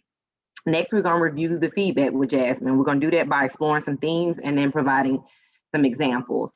So kind of like what Wayne said, we realized that as a group, we discussed some scenarios about how this feedback would be received. In my opinion, most of the feedback was mostly negative. She had more weaknesses based on those quotes or those responses than she had positive. So we felt like she probably would be a little taken back by, on the defense. So it's very important to deliver the message in an appropriate way. Ultimately, we move forward, but we would have her, involved. We would first explore those themes. Access was something that came out, decision making, and then soft skills. We provide her with some examples of what we mean by access, and explaining to her what the team meant when they said, they can't find her when they need her. She cancels. They can't get a direct response from her, those type things. With the decision making, give her again some examples of that. Wayne kind of made a good point too, that one person, and we don't know, I'm not gonna call the survey trash, but the survey was not direct enough. So we don't know if the same person made these statements or if all 11 people did the survey, if two people gave us 5 or 6 responses. We don't quite know just based off the data that was presented. But the whole decision-making thing, okay, we need her to make a decision. Oh, we want to feel involved. We need to explain that to her, and also explain to her that while, it's a collaborative event, a collaborative organization, we have people that have different views on how she handles that. So that might be something that goes back to her role and responsibilities. If she's making decisions or including input based on what her job function is, then she will be operating it. And that's just something to go over with her. And then lastly, her interpersonal and soft skills, the use of humor and sarcasm. Give her some examples of what that looks like. Granted, we don't have a lot of examples from our original case study, but just, the whole being made a fun of, let her know that that's what the team members feel, or that her humor is inappropriate at times. Next, we will move on to allow Jasmine an opportunity to provide some input. She can respond, or she can discuss things that she thought we would have seen. I think sometimes when we send some stuff out, and we kind of talked about it this morning, we kind of already have our mind about where we're going, and Jasmine's whole point of bringing us in might have been something completely different. This may have enlightened her on some issues that she needs to address, but she also may have had some concerns of her own that she wants to get some development in. We're going to help her balance the negative and positive feedback. You know, all talking is good. So while it looks negative, we still want her to understand that getting people to talk about what they see and what they experience is going to help her in the long run. Lastly, we're going to just kind of address the professional development that she wants to see, or that we think that she should see, so that she could be a better leader in the organization, and then end with some next steps on how she could go about doing that. And so I'll take it over to James. All right, so our next step is our action plan. So our action plan and our recommendations for Jasmine will be gathering quantitative data. And this data will be coming from the 11 who were coming in to do the surveys and the information based on the what Jasmine was looking for. Self-assessments. These self-assessments are keys to personal success for Jasmine. So we put in the True Colors assessment, and the True Colors assessment will, your assessment about yourself. And you see here with the diagram, it says know yourself and others. So this True Color assessment that we would give Jasmine will help know herself a little bit better as a leader. And she will be able to understand others in that point of who she is adaptable and capable of working with versus who she is not, and what she may need to focus more information on. Of course, we talked about the emotional intelligence assessment. Wayne and Lauren talked about the emotional intelligence assessment, which would be another assessment for Jasmine to take to better know herself and others, as in the soft skills improvement. Also, Jasmine needs to set goals. These goals would be creating a realistic timeline of how she wants to be as in a leader, and to follow up on the information that was given from the surveys. She will set SMART goals. According to SMART goals, we know that is the SMART goals, which is specific, measurable, attainable, realistic, and time bound. So these goals need to be set for Jasmine in regards to what she wants to do. Observations, yet again, she will need to be, she needs to have observations. These observations need to come from upper level. This information for these observations, she'll be able to go in and have observations, and then she will be able also observations from others in the organization that she's in. And then finally, reevaluation. And this will come in once she set her goals, she has completed her assessments, then she will be reevaluated on how she is doing based upon that. These are our action plans. Are there any feedback? Any comments? Okay. All right, I have questions. Okay. All right. Okay, let's assume that we have 11 employees. These are 9 different responses, qualitative responses, 2 declines. So it's 9. How many themes did you put? Remember, qualitative is not so much about the specific things they said, but tell me the themes that you picked up on in this case study from that qualitative data. 9 out of 11 gave us qualitative statements or information or data. What were the themes that you picked up from this? Now, obviously, you picked up emotional intelligence. That was part of it. The sarcasm, humor deal. And by the way, sarcasm is not humor. By the way, if you don't learn anything else, sarcasm is bullying.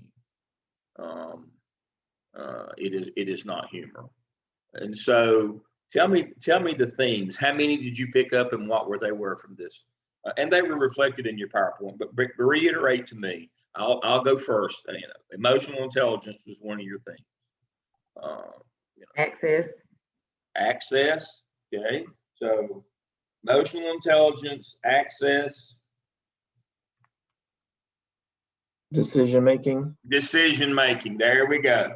Did you see any others? Not really. Those were the three. There were three emerging themes, and you covered them in your presentation. So that, again, when we assess qualitative, don't focus so much on exactly what they said, but what are the themes? And there were three major themes in this case study: emotional intelligence, access, and decision. And so we have to identify those themes, good, bad, indifferent. What are the themes? And then we have to set apart an action plan to address each of those. All right, I want to focus on decision making. What are we going to do with Jasmine? About decision making. What's good and bad about what she's doing?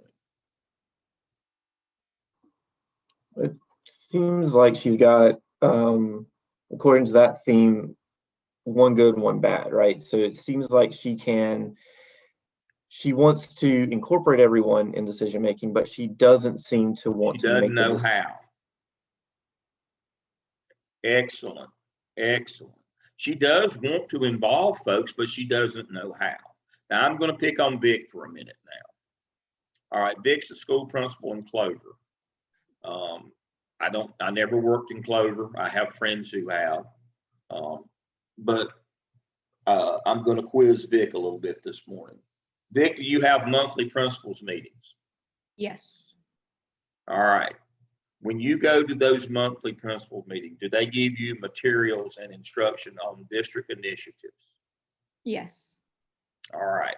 So those are the directives that come down from the organization, and they come to her as the leader of her section, which is her school, just as Jasmine does. All right. So decision making. She wants to involve the people who work under her, just like Vic wants to involve her faculty in decisions that are made. But there's a process that you've got to go through. And I'll explain the process now. I'll use myself as the bad example. So when I would go to the principals meetings in Charlotte-Mecklenburg, I went in all the districts that I was a principal, and that being the last one, I'll use that one as the example. When we came in, there was a table, high school principals. There was a table that had our materials, and we picked up all our materials, and we went to the auditorium for our general session. We were in our best suit, had our hair fried, dyed, and parted on the side, and had our best suit on. So we go, because now it's quite a spectacle in Charlotte-Mecklenburg. You start out with the general meeting in the morning, and there's so many, there's 180 principals, and you're in this huge auditorium. The news media is there. Dignitaries, politicians, that's how you start, then you break it down. And so if you had been at the front of the room looking out into the auditorium, what you would have seen, myself and a lot of others in that room, you would not have seen our faces, you would have seen the top of our head like this. Because what were we doing with that huge stack of materials? We were making three piles. We were working through each of those documents while everybody was up talking, yada, yada, yada, yada. We were multitasking. We were going through that big stack of directives from the central office. We were making three piles. First pile is do this, do it now, do it with fidelity. This is a district initiative. There's no discretion on how you do it. This is what we're going to have to do. Now, understanding this is a Tuesday, and we're going to have the faculty meeting the next day, Wednesday afternoon, to convey those district initiatives. So the first stack is do it now, do it this way with fidelity. That's the first stack that you have to make. You have to read and assess the material. Second stack we made is we're going to do this, but you have discretion on how you do it. And the third stack, which is by far the biggest, is FYI, for your information. Now, I'll tell you quite frankly, that never even made it back to the building. They finally put a big dumpster at the back of the staff development center. And so that when we would go from one stage, we just take the big box, need the boy, help you carry it on. And we just throw it away. And all that we would take back to the school was to do it now stack and do it, and you have discretion. And so when you went to your faculty meeting the next day, you made sure that you separated those items on the agenda. And you told people up front, these are district initiatives. We have no discretion. This is what we're going to do. And then you had an agenda for discussion. Here's the initiatives that we're going to have to do, but we have discretion as to when, where, how that we're going to do those. And so so in the bottom, in the end, in decision making, you don't involve people when you tell people up front, there is no decision to be made here. This is what we're going to do. Or you separate, these are the things that we can have discussions on. And we'll separate into groups, and we'll begin, if it's relevant to you, we'll start having discussions on how we're going to do it, and we'll form an action plan. But the FYI stuff, that stuff didn't even make it back to the building.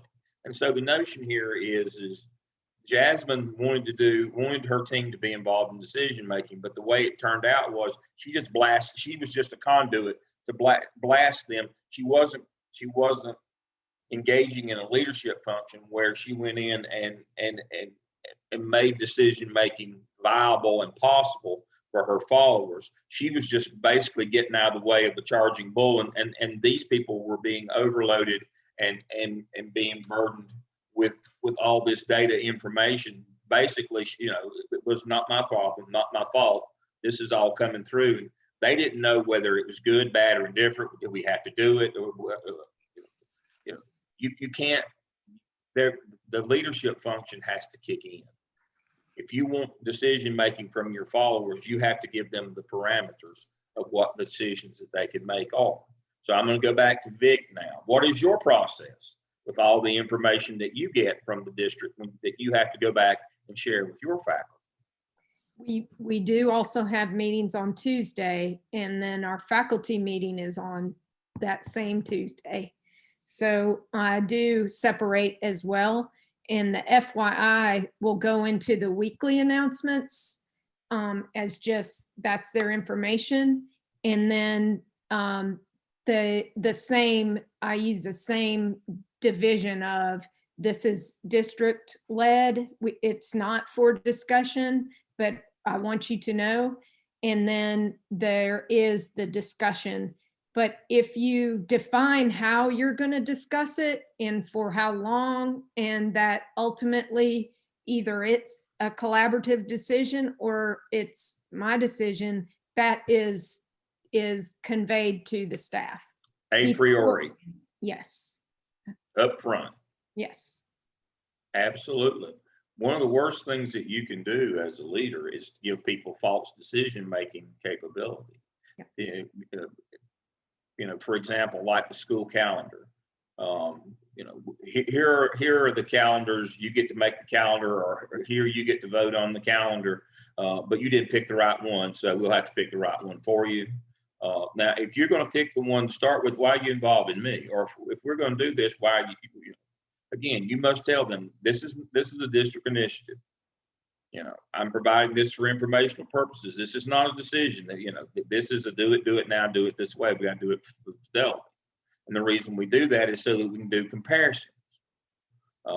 It's hard for us to evaluate a program if we don't do it with fidelity exactly as it was intended to be doing. If we modify it, then we don't know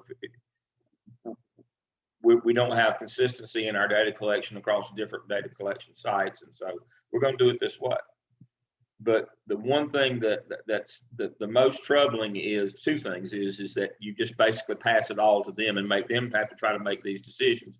They don't have the context to make decisions about what's important and what we got to do. And the second piece is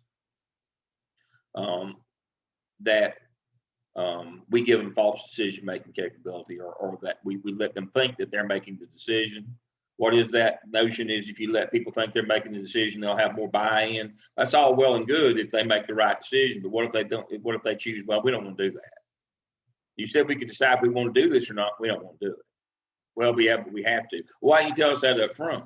Well, I was trying to trick you into into going along. Is tricking your followers and ever good? Is that ever a best practice for a leader? That would be no. That would be no. That would not be the best practice. All right, I'm going to pick on Jim for a minute here.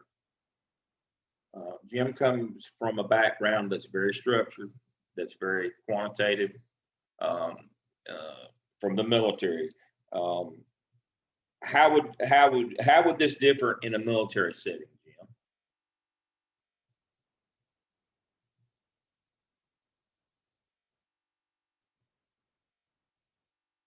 Jim's still muted. Perhaps in the amount of decisions that are optional or allowed to be made by subordinates. That would be the first thing I think of. It's far more structured, so quite a few of the decisions are not modifiable, if that's the right word. Exactly. You know, military is find the manual, read the manual, follow the manual. Real simple. Yeah. It's very top down directed in a military sense, and we don't really care about the opinions of the followers. You know, in a highly what we call tightly coupled organization. Mm-hmm. And so many of those kinds don't allow for any discretion or differentiation or any of those kinds of things. But again, it goes back to that decision making. Do not portray decision making if it's not available. Now, one of the things you learn really quickly in the military is we don't care about your opinion. Keep it to yourself. But that only works in those tightly coupled organizations like the military. That's a best practice in military, but it's not a best practice in most other what we call loosely coupled organizations. And so you've got to understand what type of organization you're in. Vic and I have given you a school example. That's kind of an organization that's kind of medium in terms of how tightly it's coupled. Some things you have to do, some you have discretion. Military is on the other end of the scale where you rarely have any discretion. All right, somebody give me an example of an organization on the other end where everything is up for debate.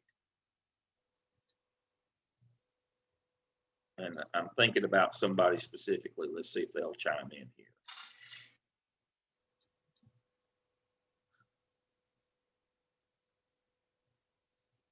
Selena? In private organizations. There you go. Private organizations, you know, that you get to decide what you want to do. You get to decide that culture.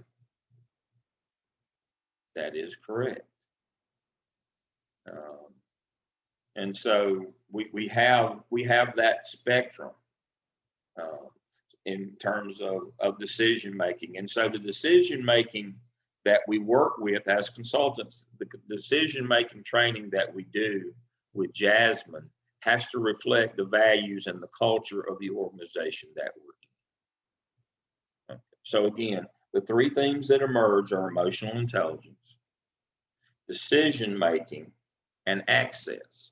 Decision making, there's not a standard training. For my point, this long-winded is, there's not a standard decision making that we work the same with everybody. Our decision making that we teach or we work with Jasmine on is based on the culture of the organization. It's different from military where there isn't any, and then the schools where there is some, to private where it's all up for debate. And so when we teach her decision making, it's going to be based on the culture of the organization that she's in. And I know y'all you've had a class on culture. That's where that kicks in. We have to fit the training to the culture of the organization. The emotional intelligence is tailor-made for Jasmine. You should have learned that. It's all of us are individuals. Decision making, teaching decision making is based on the culture of the organization. Now, The third of the themes that emerged from this one was access. All right, talk to me about access. I have an open door policy.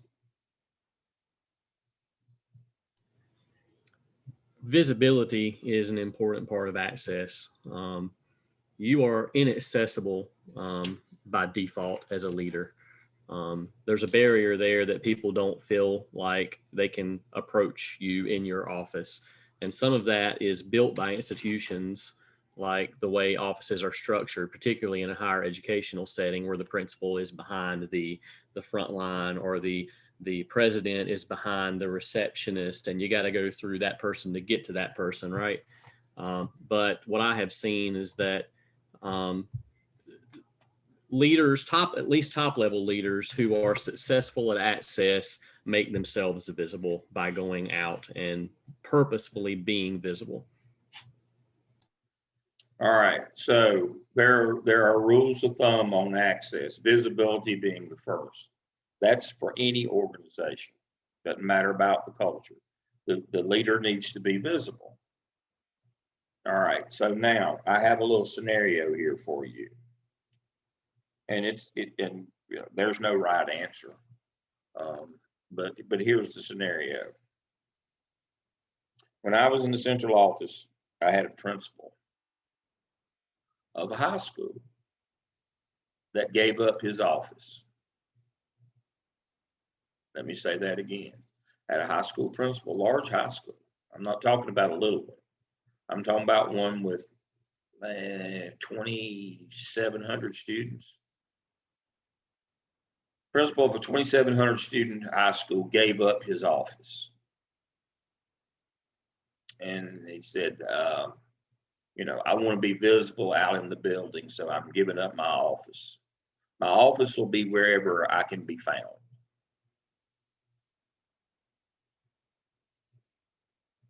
Thoughts? Good, bad, indifferent? What are the benefits? What are the drawbacks, if any? And we're One talking about drawback access. is that there's no one place that folks can go to find you if you happen to miss being visible in a certain area. I'm thinking about just documents and paperwork and all that you have to take care of. Where are you going to store all that?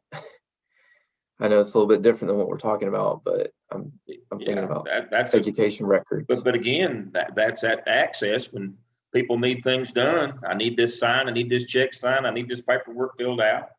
Where do we find you? Yeah, I mean, as a manager leader, you still have administrative things you have to do. You still have employees you have to talk to, and you need a place to do that because sometimes you just need to close your door and talk to a person. So I would not have given up my office.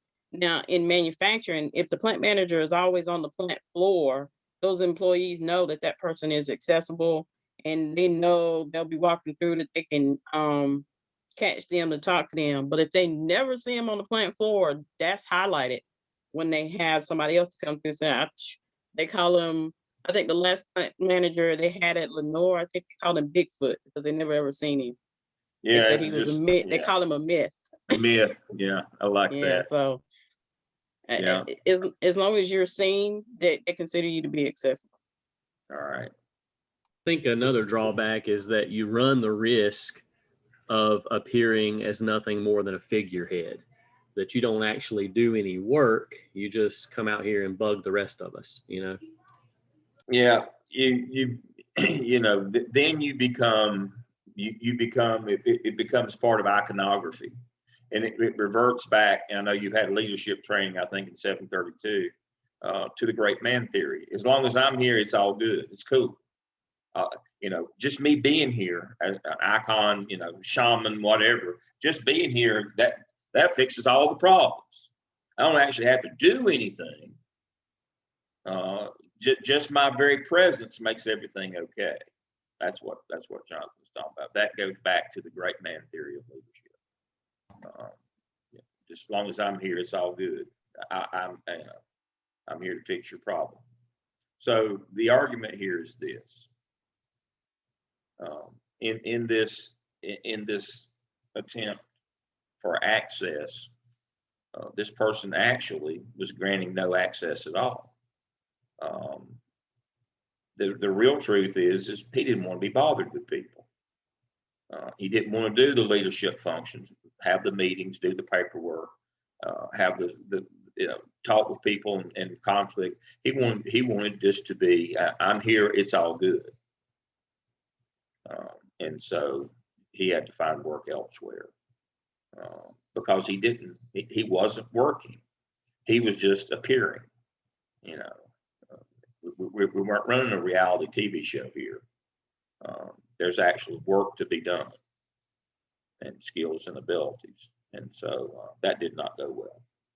Other questions that you have. So here, those are the three things that we've termed, again, to be redundant: emotional intelligence, access, and decision making. Decision making, when we work with Jasmine in our professional development with her on decision making, that's going to be guided by the culture of the organization, how loosely coupled. The other two are pretty much standard. We teach the same kinds of things in emotional intelligence and access. But again, decision making links back to the culture of the organization, how tightly or loosely coupled it is, or somewhere in the middle, like school business. And again, private business, it's pretty loose. All right, questions that you have. All right, who's our next group presenting today? Brad said they're going. You go. Yeah, we'll go ahead and go.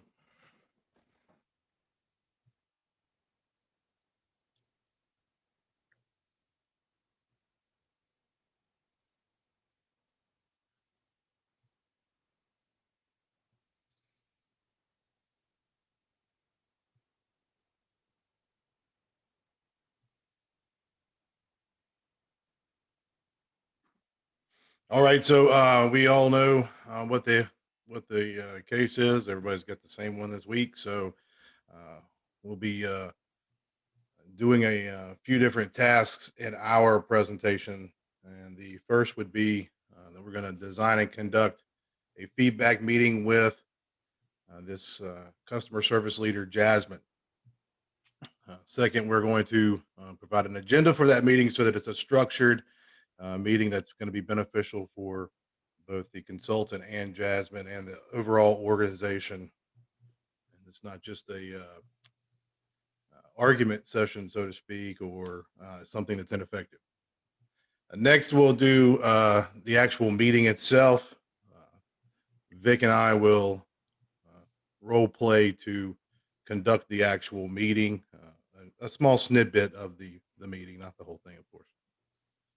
And then lastly, we'll respond to some of the discussion questions, give some feedback strategies and some ways to improve feedback and to ensure that the feedback is effective for both Jasmine and the organization. I'm going to throw it to Jim for the what not to do for feedback. Yeah, we thought it was important to kind of take a macro level look at feedback in general, a couple of process things to keep in mind as we go down this path. I think the big takeaway here is the need for intentionality of feedback. We talked a little bit about military culture. I went to the Air Force Academy in Colorado Springs for undergraduate work, and the meal time was designed to be in this large chow hall, for lack of a better word. You can feed 4,000 students in 30 minutes. Part of harassment that you do. 10 people at a table, I use the word quotes, everybody with family style. And the freshmen had to fill out this survey form, feedback form to the dining staff. And there were 6 categories in there. If you look at it: service of food, waiter service, portion serve, personnel, beverages, meal considered. We were taught to provide the same thing every time: fast, neat, average, friendly, good, good.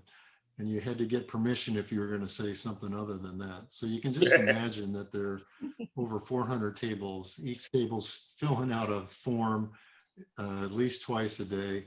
So this is the epitome of a feedback process that is basically worthless. So that's what not to do in a feedback process. Next slide. Want to just briefly discuss, if you can go to the next slide, please.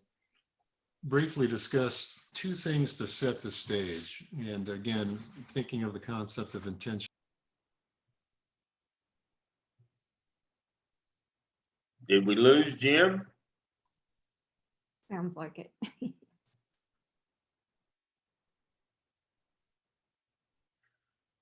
you hear me now? Yeah, we can hear you now. Okay, the real feedback is don't live on top of a hill on Saturday. The purpose of feedback, we thought, was to ultimately come up with an actionable plan of improvement. And the two main parts of that, employee preparation, talk about briefly on this slide. And that's where we thought self-assessments really come in handy. If self-assessments are done right and given prior to the feedback session, I think it forms a basis for starting the communication. And it also gives an opportunity for the person that's going to be receiving the feedback to kind of reflect on how they're doing. And we have found in our feedback that we've done over the years that most people really do know what they're doing right and what their shortcomings or areas of improvement might be. So we thought it was very important to keep this in mind to start self-enhance or self-assessment as kind of a preparation phase. Next slide. And then also for the person doing the feedback, it really is important to approach the feedback with a couple of things in mind. Number one, what's the objective of the feedback? And this comes under the form of effective communication. Vic has used a process before with a guy named Peter Block, and looking at it it's really pretty good. It's a concept of developing a feedback around the thought process of community building. And if done right, it confronts the issues of accountability and commitment. So it's not really a loosey-goosey approach at all. It really gets at the heart of the matter, but it's done, again, intentionally through different forms of conversation. And Peter Block lists these 6 items for a conversation. And very quickly, invitation conversation shows that transformation occurs through choice, not mandate. So you're not going to force somebody to change. You're going to kind of invite them to change. Possibility. Second one focuses on the future as opposed to what happened in the past. You kind of use the past to build a bridge towards the future. Ownership conversation. This focuses on the person taking ownership of, again, the future and not creating alternative realities, but the real reality. It is important, as the fourth one says, to provide an opportunity for dissent, to give a little bit of space for the person to say no. Then this leads into the fifth one of commitment. Again, you want an actionable plan going forward where the person receiving the feedback really signs on the dotted line, for lack of a better word. And then you kind of wrap it up with realization that we're all created uniquely with deficiencies and weaknesses, and we need to focus on the gifts and the assets and that capitalize on those. I like the quote that Abraham Lincoln once said, if you look for the bad in someone, you're sure to find it. I think the converse of that is true. And I think these communication techniques really go a long way in helping people receive feedback and moving forward in a positive step. And I'll turn it back over to. I'll take it, Jim.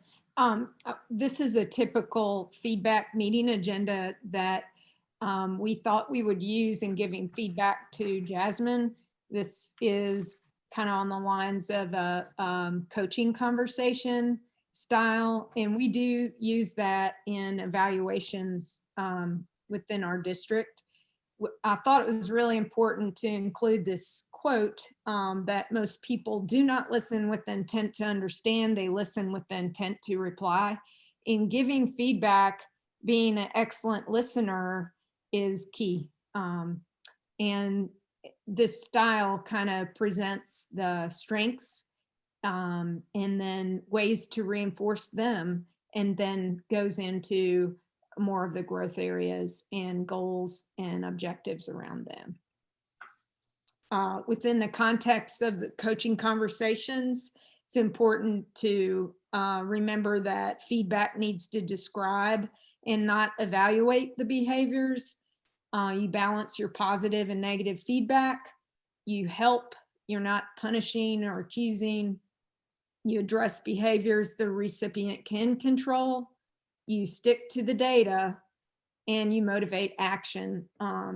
In coaching conversations, again, that listening is very important, and responding thoughtfully, and resist imposing your own solution. Many times you'll see that the recipient can come up with the solution if you're providing that conversation. We were going to role play a portion of this, and Brad, I'll take your lead on when to stop. So we did write this out completely, and we'll go as long as you want to, Brad. We can get to the end, I think. Yeah, I think we'll just do a little snidbit. Okay. All right, so I am the consultant in this, and Vic will be playing the part of Jasmine for that structure. So we'll open the meeting by greeting her and setting a certain tone for the meeting. We don't want it to be too much of the accusatory or the negative, as Vic had said earlier. So that's how I'll begin, and then we'll go through the agenda stating process. But hey, Jasmine, how are you? I hope that you've been able to enjoy your time here at our company. I do appreciate you allowing me to be part of this meeting and to help share feedback for the data we collected. I think that your initiative towards that real and professional goal and realizing the perspective of your team members is going to really further your development for your leadership skills. We're going to take about 15 minutes to gain some insights and create 2 goals for reinforcement and 2 goals for refinement. We'll choose both of these together. Our purpose here is to really reflect on the data gathered and to focus on ways that we can use the information for professional and personal growth. We discussed the order of our meeting, so I wanted to know: are you good with going ahead and starting, or do you have any questions about that? No, I'm ready. Thank you. Oh, hey, outstanding. So talk about your motivation to come to this point of asking for this feedback from your team as a way to grow within your leadership and your leadership going forward. Well, Brad, I really want to do my best as a leader and build a strong team. I've noticed that I'm trying really hard to communicate and include the team in informational meetings and decision making. However, sometimes I walk away from meetings feeling that I missed something, that my staff didn't get the point, or that they do not want to participate. I try to make a joke or lighten the mood in meetings, but feel some do not understand my sense of humor. I almost feel a negativity growing within the team. I want us all to experience success, and that's why I've asked for your assistance. That's great news. I really appreciate that. I know that it can be hard to hear this feedback, but it is the biggest first step in this true growth. Let's start with some reflection from the team. Let's talk about how some of this information was provided by the staff to us. The team members included information in their feedback, mentioning how you included others and how they appreciated how you included them on their system redesign team. How does this information really resonate with your self-evaluation in this particular area? I did share one of my strengths. I think that is one of my strengths, that I do include everyone collaboratively. I tell them all the information that I get. I'm trying to see that equating to decision making as well. I want everyone to have a voice, and I notice sometimes this process works. Often we come to a great decision, but then sometimes we're derailed and almost arguing over the direction of our decision. I have to say, I get pretty quiet and it's hard for me to get us back on track. Those are the times I walk away thinking we've gone backwards. Yeah, I really think you're right there. It's great self-reflection, Jasmine. I appreciate that. There's feedback around this decision making. In your description of how the meetings sometimes get derailed, could this be causing the team members to feel a certain need for you to be more direct? They had mentioned meetings were sometimes a debate, and they really wish that definitive decision would have been made. I don't know. Again, I want people to be satisfied, but I do not want it to seem like I'm taking sides. I really try to make sure everyone shares their input. Yeah, I can see that you're surprised by that feedback, but am I reading this correctly? Their answers?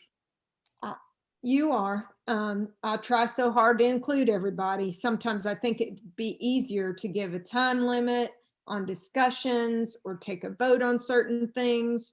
If I need to step up and be the tiebreaker, I need to be prepared to support the decision I make based on the information we've discussed. What else would occur to you?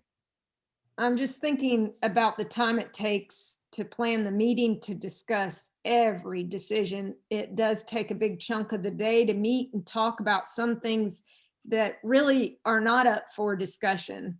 Maybe I should consider a more concise agenda for meetings.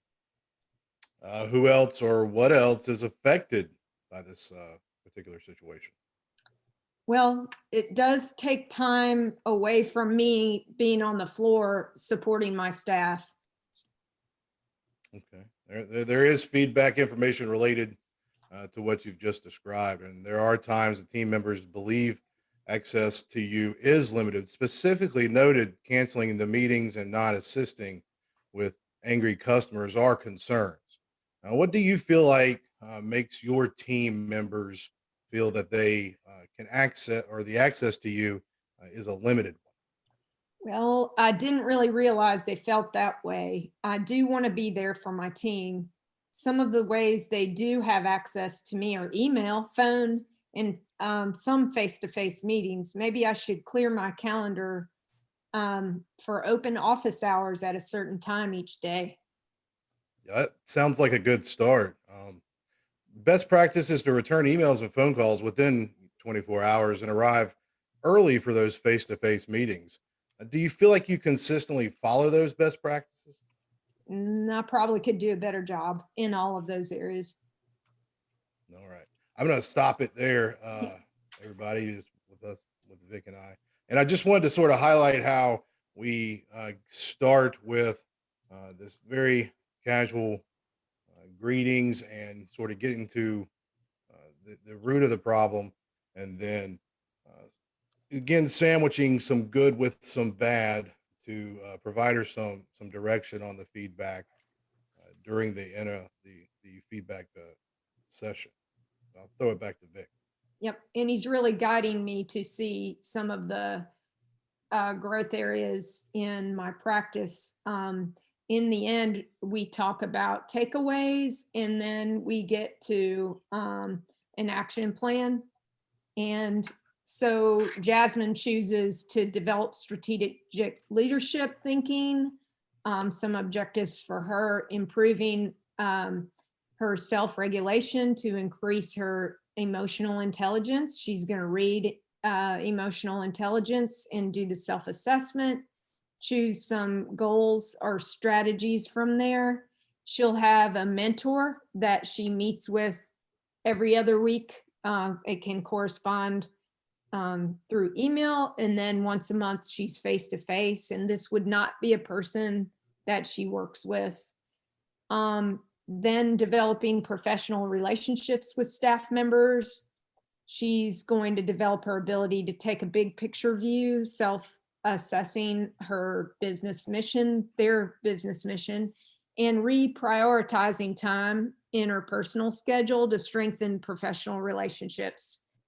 She's going to commit to thinking before reacting, balancing her schedule. Again, we mentioned time on task. That is important for her to realize how she's spending her time. Engaging her colleagues weekly to understand their priorities and building a trusting professional relationship. And we really felt like that she needs to learn the culture. She's not spending time on the floor and prioritizing her needs. So she needs to establish a relationship with her staff.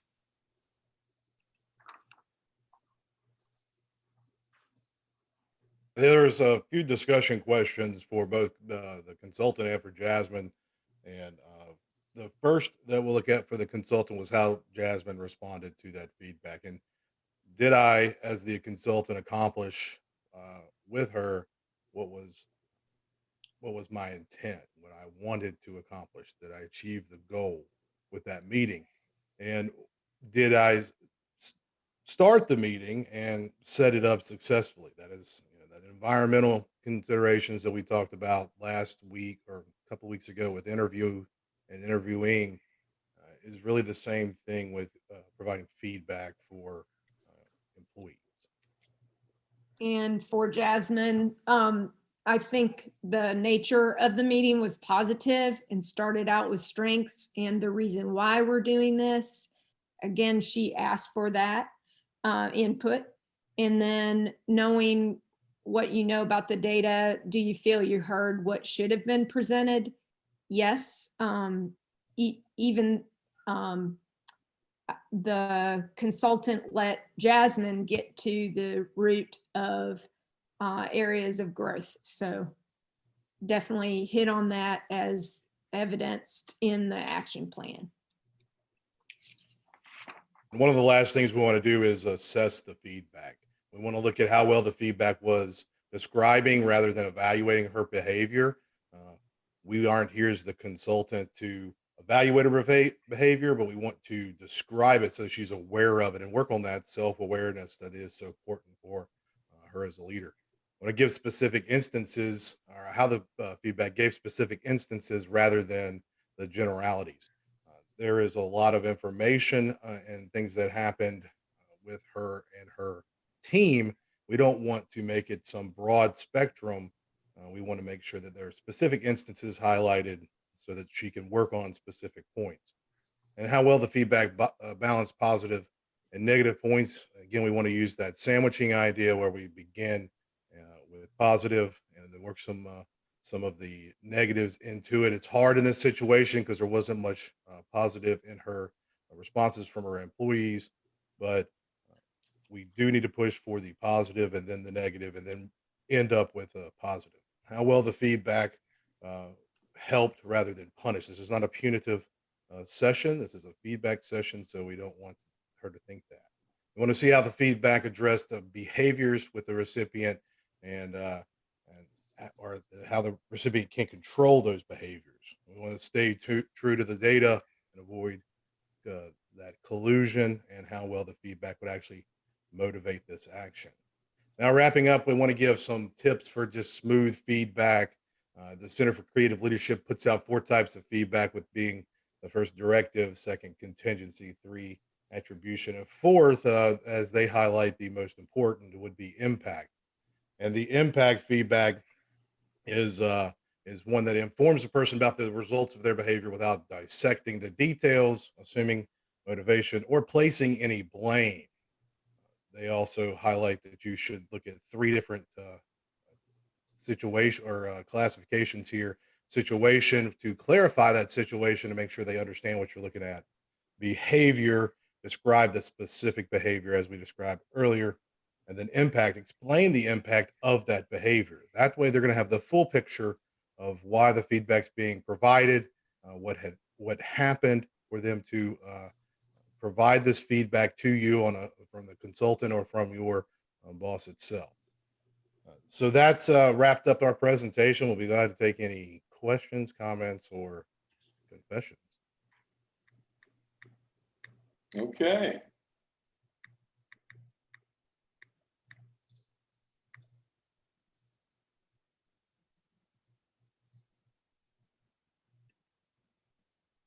Vic, your version of Jasmine was very nice. It was very diplomatic. Thank you. I won't be that way. It's true. All right. So I want to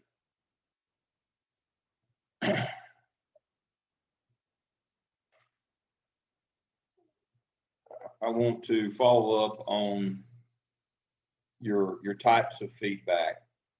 All right, so your feedback appeared to me, and now correct me if I'm wrong, centered around the themes that we've identified. Is that correct? All right, so my question is this, and I might have missed it. If I did, I apologize. Did you provide Jasmine with the raw data from the qualitative data collection? Did you provide her with the actual statements from her team? Did you address that? Did I miss that? We did not. We did not in the presentation. We didn't address it. Okay. I think that that'd be a great thing to do, but we did not. All right, so that's what I want to talk about. In a situation where you're giving feedback, if your feedback is based around themes, should you give them the raw data or not? I don't think that the raw data would be something you'd want to give them. Not if you're doing themes. Right, with the themes. Where's Ricky? Ricky, are you on with us? You're a student service specialist. This is kind of your line of work, customer service, student services. Ricky with us? I see his cameras. He's muted. I guess not. But so when we're working with somebody like this, and that's especially in a service area, and we've done themes as we've done. When you're working in service, when you're having to work basically with people rather than products, I would posit or advocate that you not share the raw data.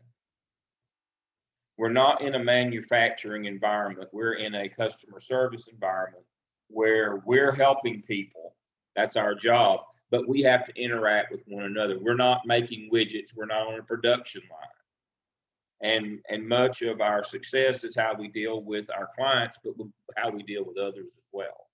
And so if our feedback is centered around our themes, I don't know that it's a good idea, or I think it's not such a good idea to share the raw data. Why would that be? Somebody, anybody?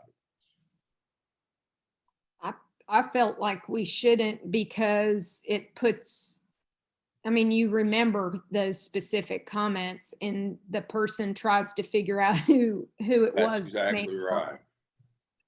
I think that they focus too much on that individual comment as opposed to the theme, which is what we're trying to get to. That's exactly right. We're trying to do things here.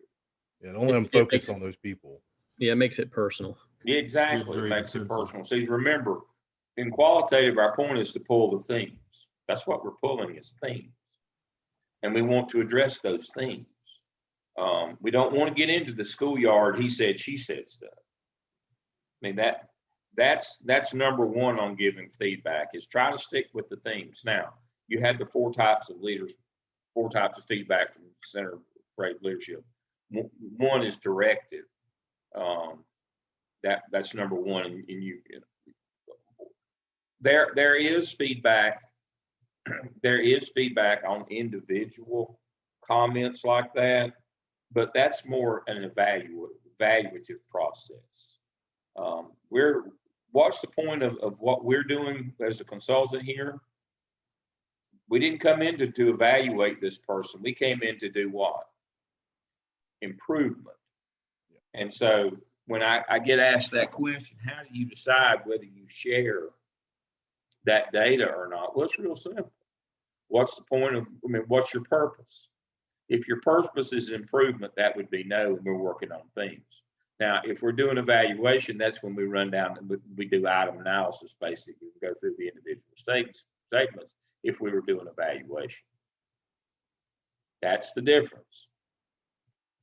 So I guess it was assumed, but I would, you know, your presentation, I always make it clear, you know, these are our themes. This is what we're going to talk about. We're not going to go in with, here's what everybody said, defend yourself. And it becomes very personal at that point. So again, on improvement, we're working on the things. Just remember that that's what we're doing. And that's for the overarching part of qualitative as well. We're trying to identify things for improvement. All right, very good. All right, let's press on. Who do we have next?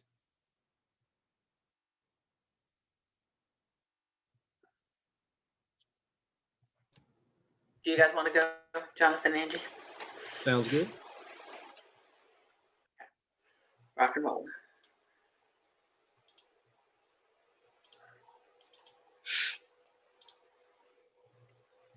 Can everyone see? Yes. And Angie, you're up. Okay, this case is about giving feedback, and I added growth and leadership. This analysis is by Stacia Harris, Jonathan Davis, and myself, Angie Martin.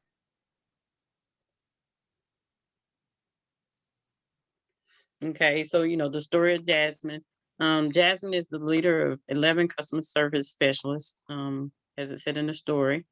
Has asked the consultant to help her grow and develop as a leader.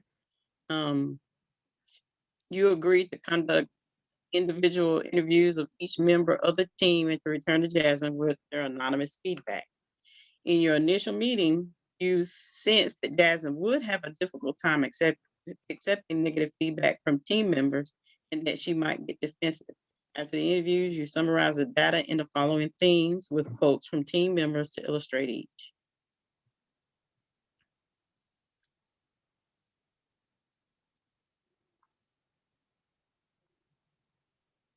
Okay, so we decided to add the comments so that Jasmine could see what the team members were saying. We did notice that there were 11 employees and 9 comments.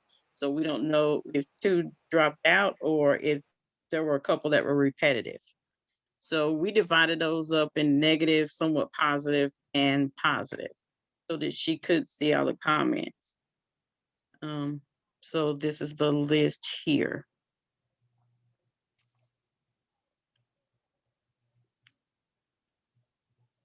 I can say that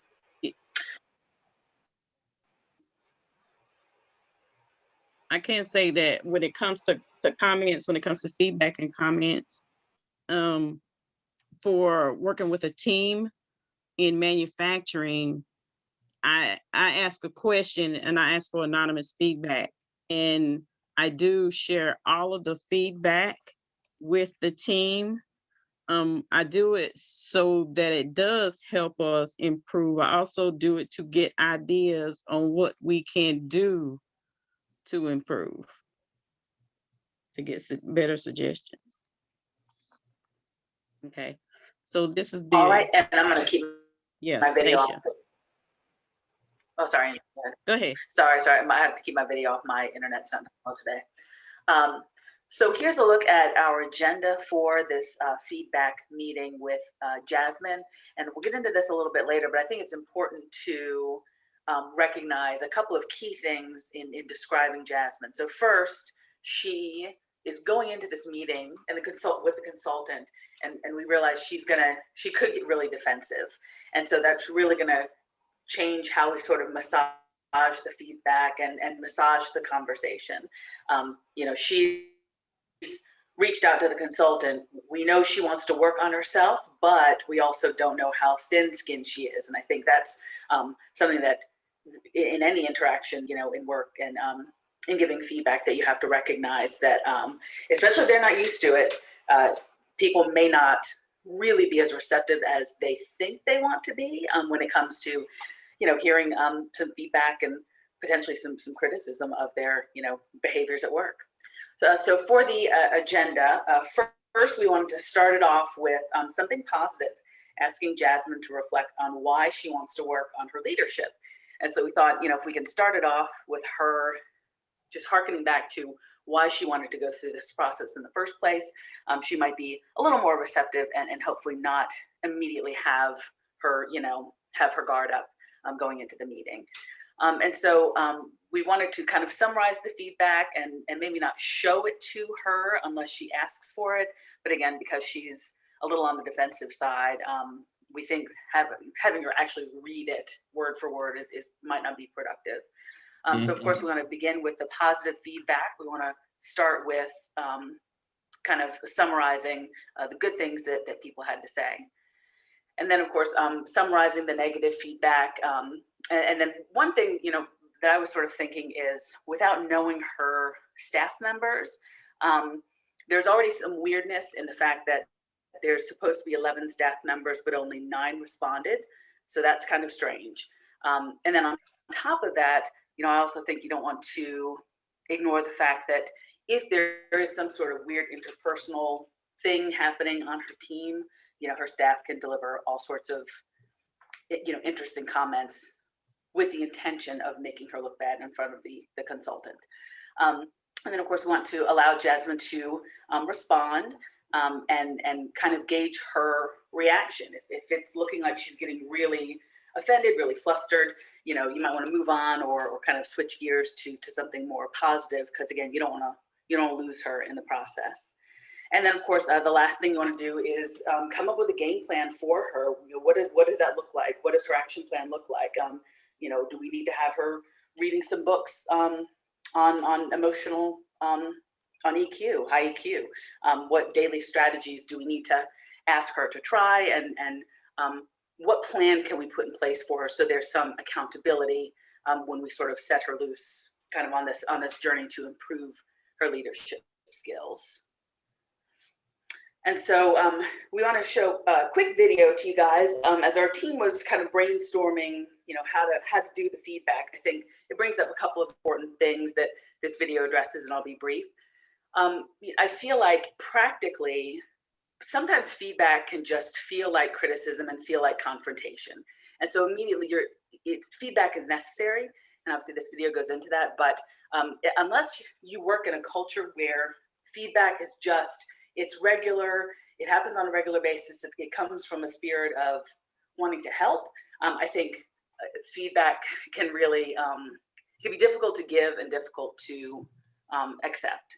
So I'm gonna play this real quick and let me know if you guys can't hear it.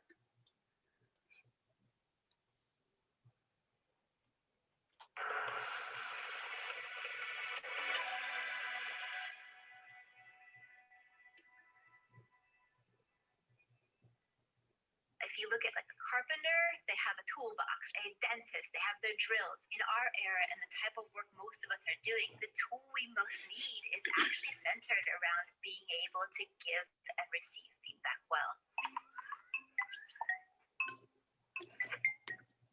Humans have been talking about feedback for centuries. In fact, just way back in 500 BC, talked about how important it is to be able to say difficult messages well. But to be honest, we're still pretty bad at it. In fact, a recent Gallup survey found that only 26% of employees strongly agree that the feedback they get actually improves their work.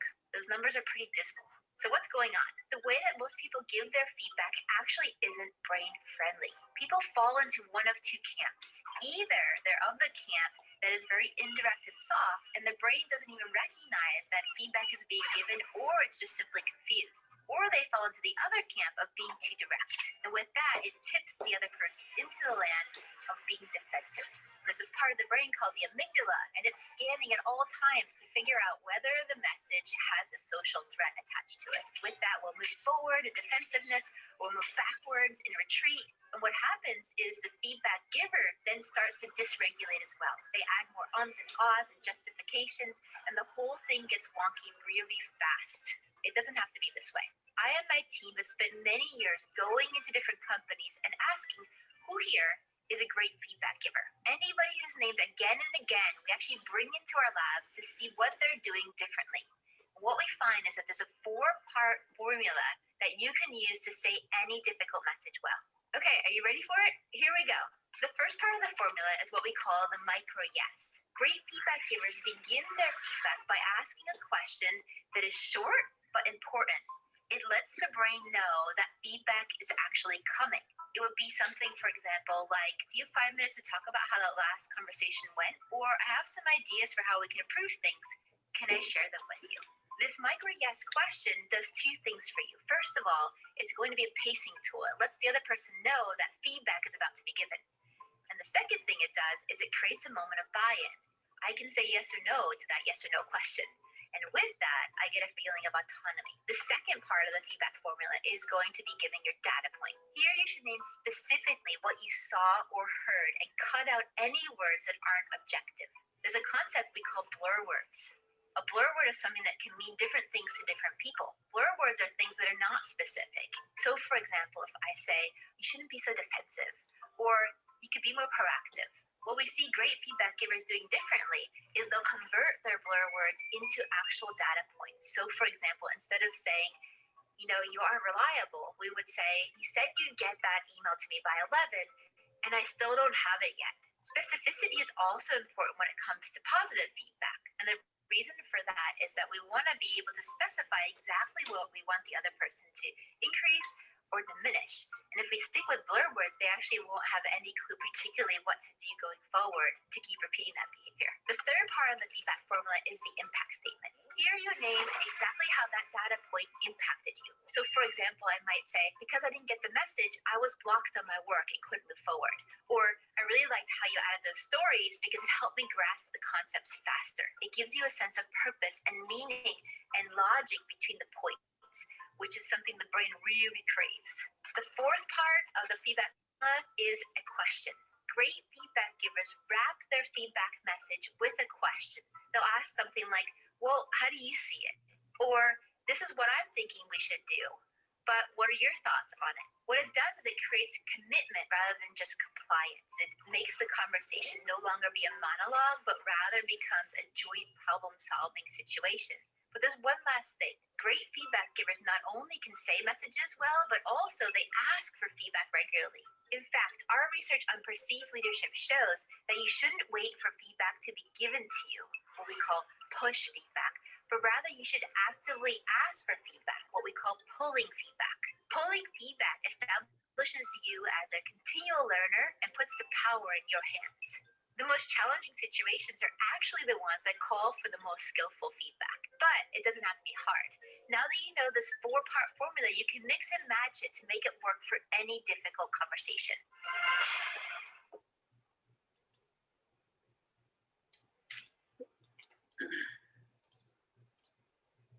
So we were going to go with a Dave Chappelle skit for that video. We decided the TED Talk would be more appropriate. So now Jonathan and I are going to do a quick role play, and we'll let Jonathan sort of set the pace, and we'll kind of cut off whenever we're done. Sure. So first of all, she has no idea what I have come up with here, and I have no idea what she has come up with on her end. So this is mostly unscripted. So we'll just see how it goes. First, Jasmine, I'm looking at you and I'm like, Stacia, but I have to call you Jasmine, I guess. You've come to the right place, for I am a learned and wise sage. And when you tap this resource, you drink from the well of knowledge. I'm just kidding. That is not the way that I would start this conversation. So Jasmine, how are things? We're doing this virtually because of COVID. As you know, I'm not going out and meeting with folks in person. But how are things going with you guys on your end? Like how are you working through COVID here? Oh, it's made things really challenging, and I've just been so busy. I just feel like I have tasks coming at me faster than I can delegate them. And really, I'm letting my team just sort of feel empowered to get their work done. I'm trying not to micromanage them, but certainly it has been very challenging for me through this time. Yeah, we've experienced the same thing. Only being in the office, we've actually now shifted to being in the office 4 days a week and being off on Fridays. But it's a difficult time for everyone for sure. So just getting into the purpose of why we're here. I thought maybe we would end where we started, and me just have you kind of reflect with me here for a minute on why did you ask me to engage with you on your leadership development? So I just feel like leadership is so important, and in my role, I don't know that I am being the best leader that I can be. I try to joke and have fun with my colleagues, and again, I try to give them the freedom to get their work done, and I don't want to pester them with meetings and constant check-ins, and so I'm trying to have a hands-off approach, but I don't know that that we're as successful as we could be, and so I'm starting with myself, even though I'm nervous to hear what everyone has to say about me. Yeah, I can understand how, feedback can be a little challenging, but, I think it's great that you want to improve. And, through my line of work, we've learned that good leaders are not born, they are made. So this is something you can build on and you can improve. So you've taken a great first step in trying to develop yourself. So, basically, we conducted a survey, and we have back some data that I would like to share with you. Are you ready to get into the feedback? I'm nervous, but I think I'm ready. Okay. Well, we take, first I would say, we don't really look at these themes for our feedback in a negative or positive light. We look at them in an effort to improve you as a leader. That is really the only purpose here. So, when you hear these themes, don't think about it as, well, that's negative or that's positive. Think of it as things where I do need to focus my efforts in leadership development. So the data shows that, there are 4 themes that, really need, that we can really focus on. One of those themes is that access to you is limited. How do you feel about that feedback? Do you perceive yourself as someone who's to whom access is limited?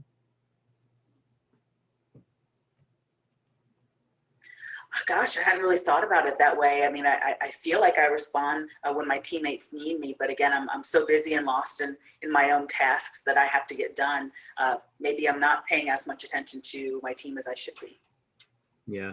Well, and just remember that, this is not a negative thing, but this points out something that we might, need to focus on in development. Another one was in decision making, that, you really involve a lot of people in decision making, and that's great because that really shows that you've adopted kind of a democratic leadership style, which is important in modern organizations. But then on the flip side of that, they would like for you to maybe be more direct in your approach to decision making. So, and decision making is something that leaders deal with on a daily basis. We have to figure out, which decisions you can delegate and which decisions, need to be made by the leader. So that's another area of focus. Do you have any feedback or questions on that? I mean, I don't know why my team is so ungrateful. I mean, I want to give them the freedom to make their own decisions. I don't understand how that's a problem. Yeah, and I can understand how you would feel that way. And just remember, this isn't a negative feedback. This is something that we need to look at and figure out. Why do your employees perceive you this way? We do learn a lot. A lot has to do with perception. Whether or not it's reality is a different story. The perception is that you are possibly not making decisions, in the way that they would like for you to. That doesn't necessarily mean that you're making bad decisions or you're not making decisions. It just means that there's a perception that we need to deal with. So having you be aware of that perception is a good first step. The last theme is that the use of humor and sarcasm has some team members feel like that it hurts their feelings. Do you feel like you use humor inappropriately or sarcasm inappropriately? I don't know. I mean, it sounds like I need to get them some cheese to go with all this wine. No, there's nothing wrong with my humor. I like to keep it fun. I like to keep it light. We're all stressed out, and you got to laugh sometimes. So I don't understand what they're not getting. Hello, I'm funny. I'm a funny person. I'm not going to argue with you there. But you can tell this is unscripted. But so, there's part of some development there that we can focus on called emotional intelligence. And, some people react differently to humor. We all have different styles of humor. So that doesn't mean, again, that this is a negative thing, that you're just bad at humor or you shouldn't use sarcasm. It's kind of reading your audience, if you will, and determining what type of humor or what type of sarcasm is appropriate, if at all. I've got people that I work with that are very humor loving people, and I've got people who just do not accept humor or sarcasm at all. And part of that is knowing, who that person is and how you work with them. All of these things can really impact the perception of your followers on you as a leader. So, do you have anything in mind that could help improve these items? I've got some things in mind, but I want to get your feedback too. So I hear what you're saying, and I appreciate you summarizing that feedback for me. And it sounds like I just need to be just a little more aware of how my actions impact my staff, and I need to make myself a little more available to them. And I also need to take charge when it comes to making decisions. Those are all good items. There's one thing that I'd like for us to focus on right now, and I'd like to set another meeting up with you, and we'll schedule that here in a minute. But one thing that I think that we should do as an action item is have you go through an emotional intelligence assessment and see where you fall. This helps you just kind of classify yourself on a level of emotional intelligence. And there's a book that goes along with that you can read. And this will kind of help us establish a baseline for, what areas that we need to focus on to improve with you. So that's where we'll start. I appreciate you taking the time to meet with me today. Do you have any questions for me before we leave? I don't. I appreciate your time, and I look forward to reading that book. Okay, well, let's schedule our next appointment. Okay, that wraps it up. Scene. Yay. That's good. That's fun. That's fun. So Jonathan, I'll let you take these questions. Sure. So, I thought that Jasmine, we knew that from the case study that she was going to respond somewhat negatively. We heard some of those words, those negative words, those perceptions of her team and of her as a leader. Or misconceptions for the most part. So, focusing that back on, her original intent and the idea of continuous improvement, and that no one is perfect and that no feedback is negative when it comes to this type of feedback is important to move forward the conversation, especially when it's confrontational. I think that I did accomplish what I had hoped to with Jasmine, and basically to get that feedback out there, get her to perceive that feedback in somewhat of a good light, and then move into development. And then where did you start the meeting and set it up? What did you do to start the meeting and set it up successfully? I think that was one of the discussions. I'm just going to skip that one because I'm not really sure how to answer that right now. I think it kind of speaks for itself. We'll go to the next slide. Yeah. So I think what Jonathan did a good job was he sandwiched some good positive feedback, and he really laid it out without for the most part, without using words like positive and negative, because I think, again, I go back to Jasmine, the character. We knew she was going to be a little bit defensive, and I think, especially if you're just not used to hearing feedback, though it really is important, you can hear things differently. So I thought Jonathan did a great job. He was very diplomatic. You know, he didn't, even though I was being ridiculous, he didn't let himself, you know, get drawn into my drama. You know, and he certainly didn't, you know, agree with me, you know, being ridiculous. So he kept his composure, and I think if I had really been Jasmine, obviously, you know, it's acting, but I think if I'd really been Jasmine, I think I would have responded well, especially since he went into it knowing kind of how I was going to react. So the next question, knowing what you know about the data, how do you feel about what you heard and how it should have been, how it was presented? So I thought it was great that he didn't read any comments to me. If I wanted to be really difficult, I could have demanded to know who said what and how they said it.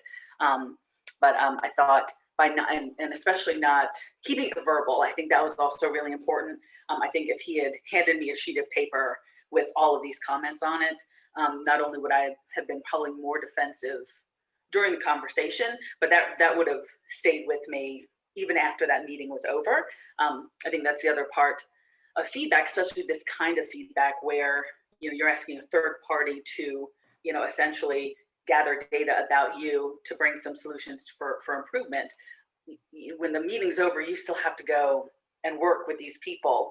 And if I'd known kind of exactly who had said what, that probably would have been pretty distracting. And you know, if I had been really a bad leader, you know, I could have turned, you know, very, very vindictive and tried to figure out who said what and all that stuff. And so question 3, and we were all just kind of, I'll kind of take a first pass at this and you guys can kind of throw in any extra thoughts that you have. So I thought Jonathan did a good job of making it about the behaviors and not the person. He didn't ascribe any value to anything that was, any of the feedback that was given to him. And so he just kept it very neutral. I think in the feedback itself, which we all had access to, and that was, let me pull that up real quick. In the feedback itself, if I had been the consultant doing these interviews, I actually would have asked some of them to give me a specific example. So I think that's one thing where just the data from the beginning could have been a little bit more specific. So she's very childish. I don't appreciate being made fun of. Well, describe what what was that event? I mean, I would dig in a little bit more to some of these. Because again, if it's too general, it's easy for Jasmine to brush it off. While you would never tell her the specific example as the consultant, I think it might help you dial in your feedback and to her and dial in your plan of action for her. I think Jonathan did a good job of balancing the positive and negative, and he was careful to just kind of discuss the behavior without ascribing too much value to it. I didn't feel attacked. I didn't feel like, you know, I was going to be punished. I definitely felt like we were talking about growth and improvement and moving forward. And again, it's all about behaviors.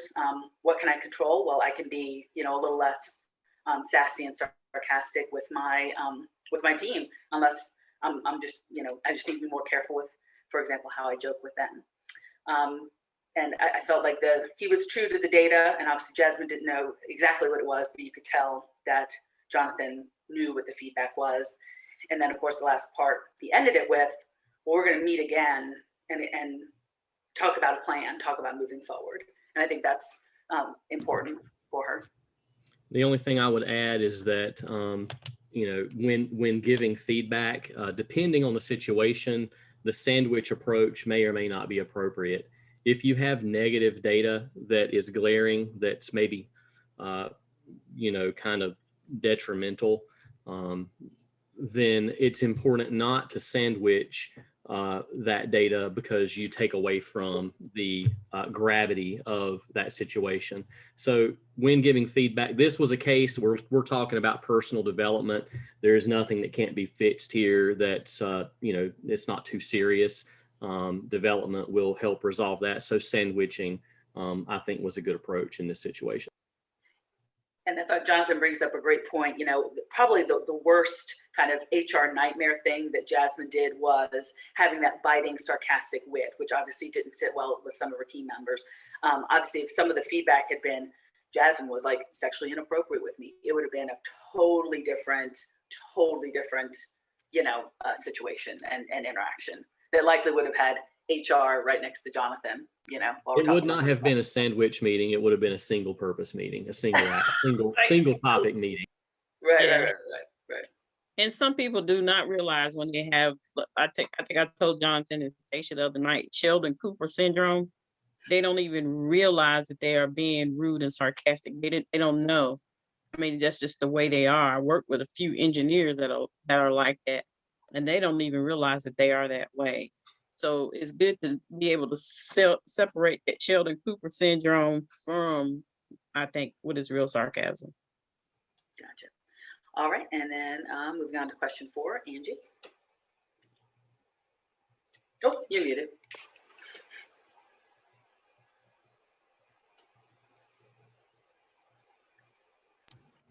Angie, you're still muted.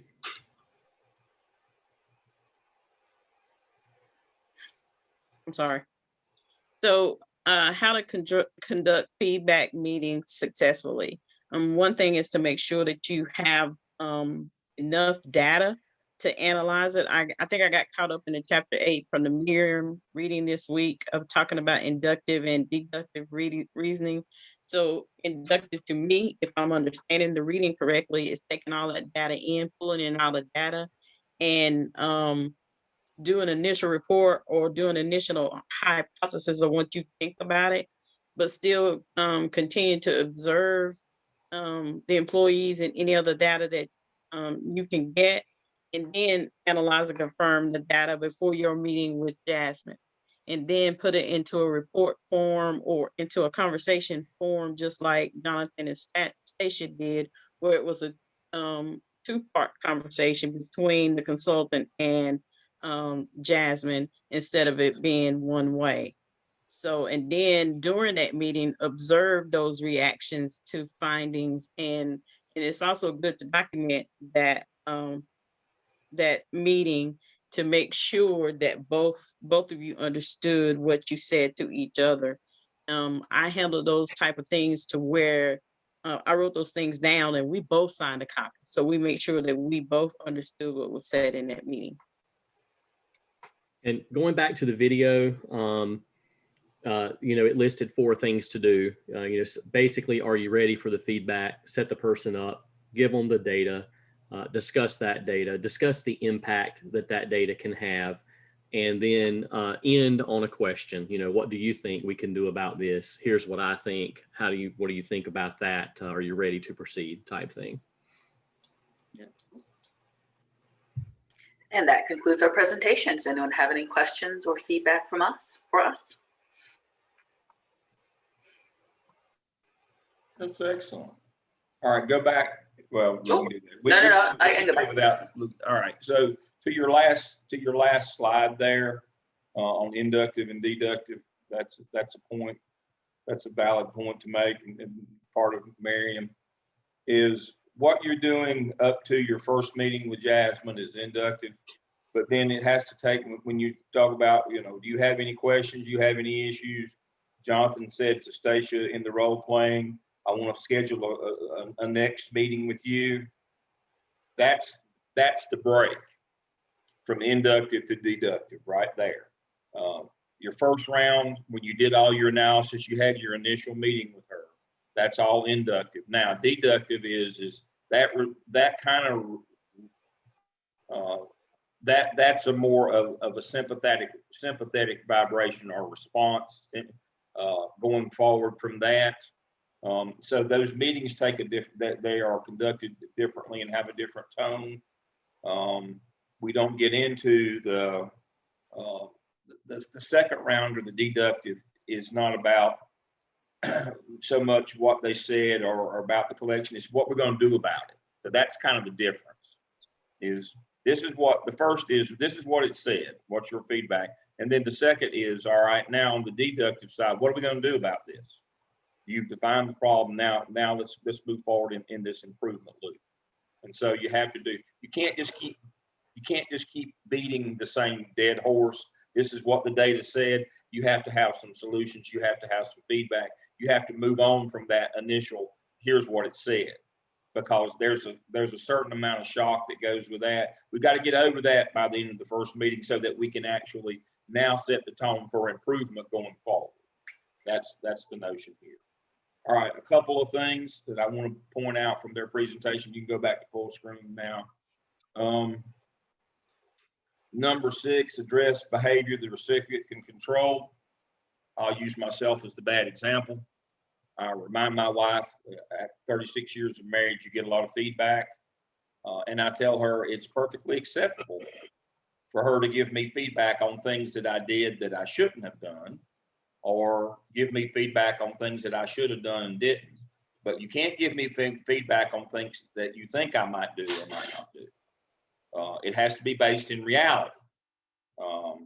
You know, well, I know you're not going to do this or you're going to do that. Well, no, you don't know that. I mean, you got to give me the opportunity to fail first before you could give. So your feedback's got to be rooted in reality.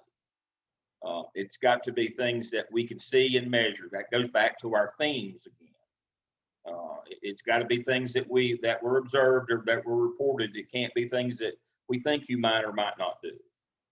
And that's one of the things that we kind of get into sometimes is when we're developing our themes, it's things that I know this qualitative data is never concrete, but it's got to be as practical and as real as possible. And it can't be, well, in these situations, the leader doesn't do this or won't do that. Nah, we got to stick to what they do and don't do rather than what they might or might not do. Because that opens up that area for the person receiving the feedback to be defensive. I hadn't done that yet. And so again, it's got to be on things that they can control about you did this and shouldn't have, or didn't do that and should have, not we think you might or might not in the future. So again, that's a big part. And then to one of the things that Stacia said early on in this presentation, and it goes back to how one of the things that I opened with today that usually don't make much sense, but was heading to this. And that is, some people will not respond to telephone calls or qualitative data feedback.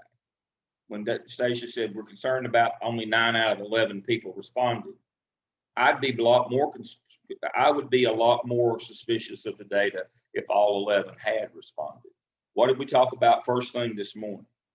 That when you're doing qualitative work, there are certain personality types, and we kind of divide them into political affiliation or the conservative versus liberal. But what do we know about more conservative people when it comes to collecting qualitative data? What do we know about them?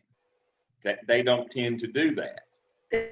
And so if we'd gotten 11 out of 11,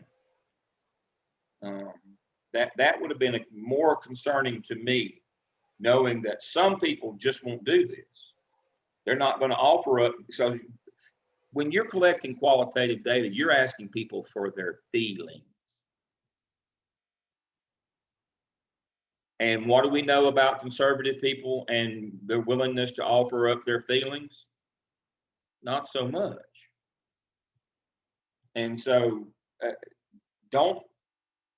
you give people the opportunity to give their feedback when you're doing data collection. It's all that you can do. And we've talked about incentives and those kinds of things, that if we force response, that we may not get data that's very reliable. And so when you're doing qualitative work, again, you have to have a tolerance for ambiguity. And part of that tolerance is there are certain personality types that are not going to give you qualitative data feedback. They're not going to give you qualitative data. I'm going to confuse feedback with what we're doing. But when you're collecting that qualitative data and you're asking people for their feelings, some people will simply opt out. And it's not that they don't want to help you. It's not that they're being obstinate or recalcitrant or whatever term you want to use. It's just not their personality type. And we have to respect that, and we have to understand that they're not just trying to roadblock me. This is just not something that they do. As Brad said this morning, when you get that call, you just hang up. He's not the kind of person that gives feedback over the phone, whether it's good, bad, or indifferent. He's not the qualitative person. That's just something that we have to allow for, that tolerance for ambiguity in qualitative data collection. So don't get hung up on that piece of it, that everybody didn't chime in, so that makes this less reliable. No, we're only looking for themes.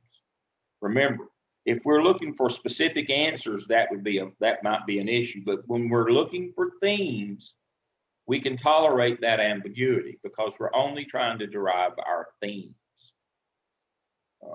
Back to those. Excellent job. Excellent. Something else is,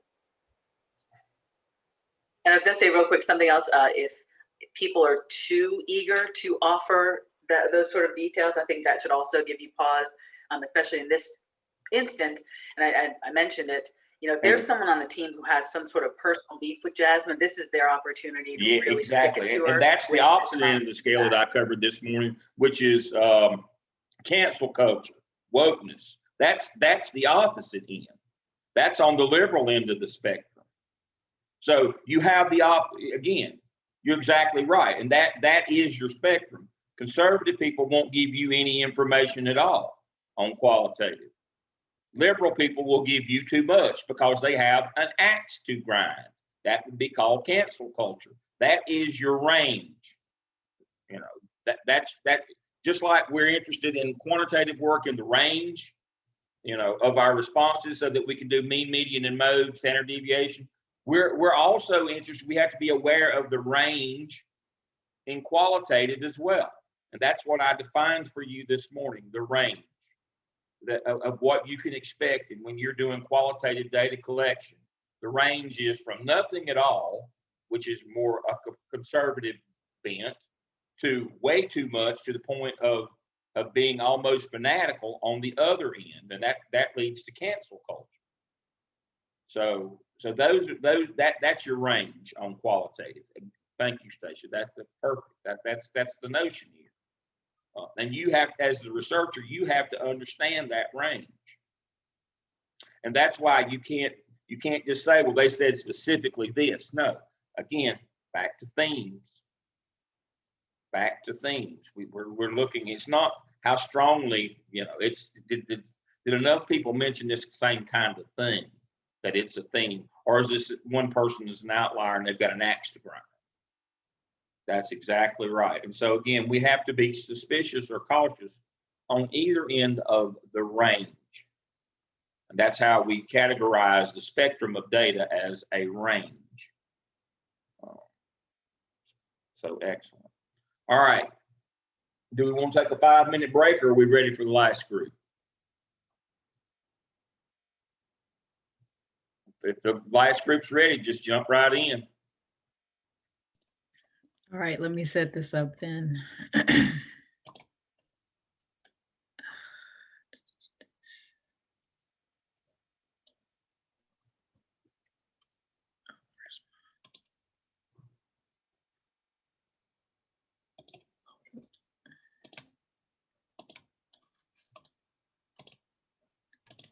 Where's Reggie at?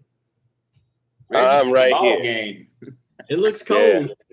Oh man, it's 40-something degrees out here. My daughter's first JV lacrosse game, so I had to put on my daddy hat this morning too. Yeah. Where are you located today? This is Chapin, South Carolina, about 20 minutes from Irmo. Yeah. 40 minutes from Columbia. Yeah. So it's a little breezy here as well.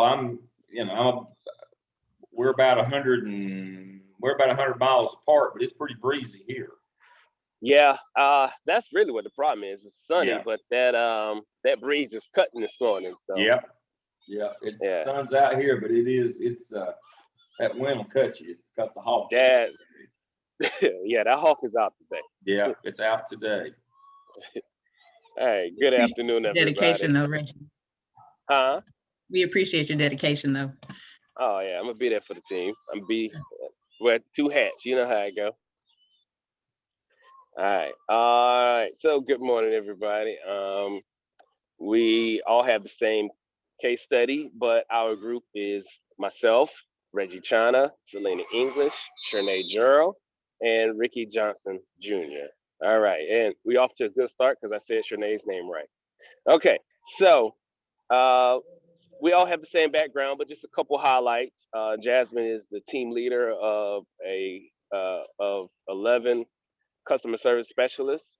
She has asked for help to grow and develop as a leader, and that shows a little bit of emotional intelligence to know that she needs to grow. So we do give her some credit for that. Um, all the team members that report to Jasmine did an interview and have provided feedback. Okay. And the four themes were identified through the interviews and the data collected, and we shared the data with Jasmine. We shared the themes.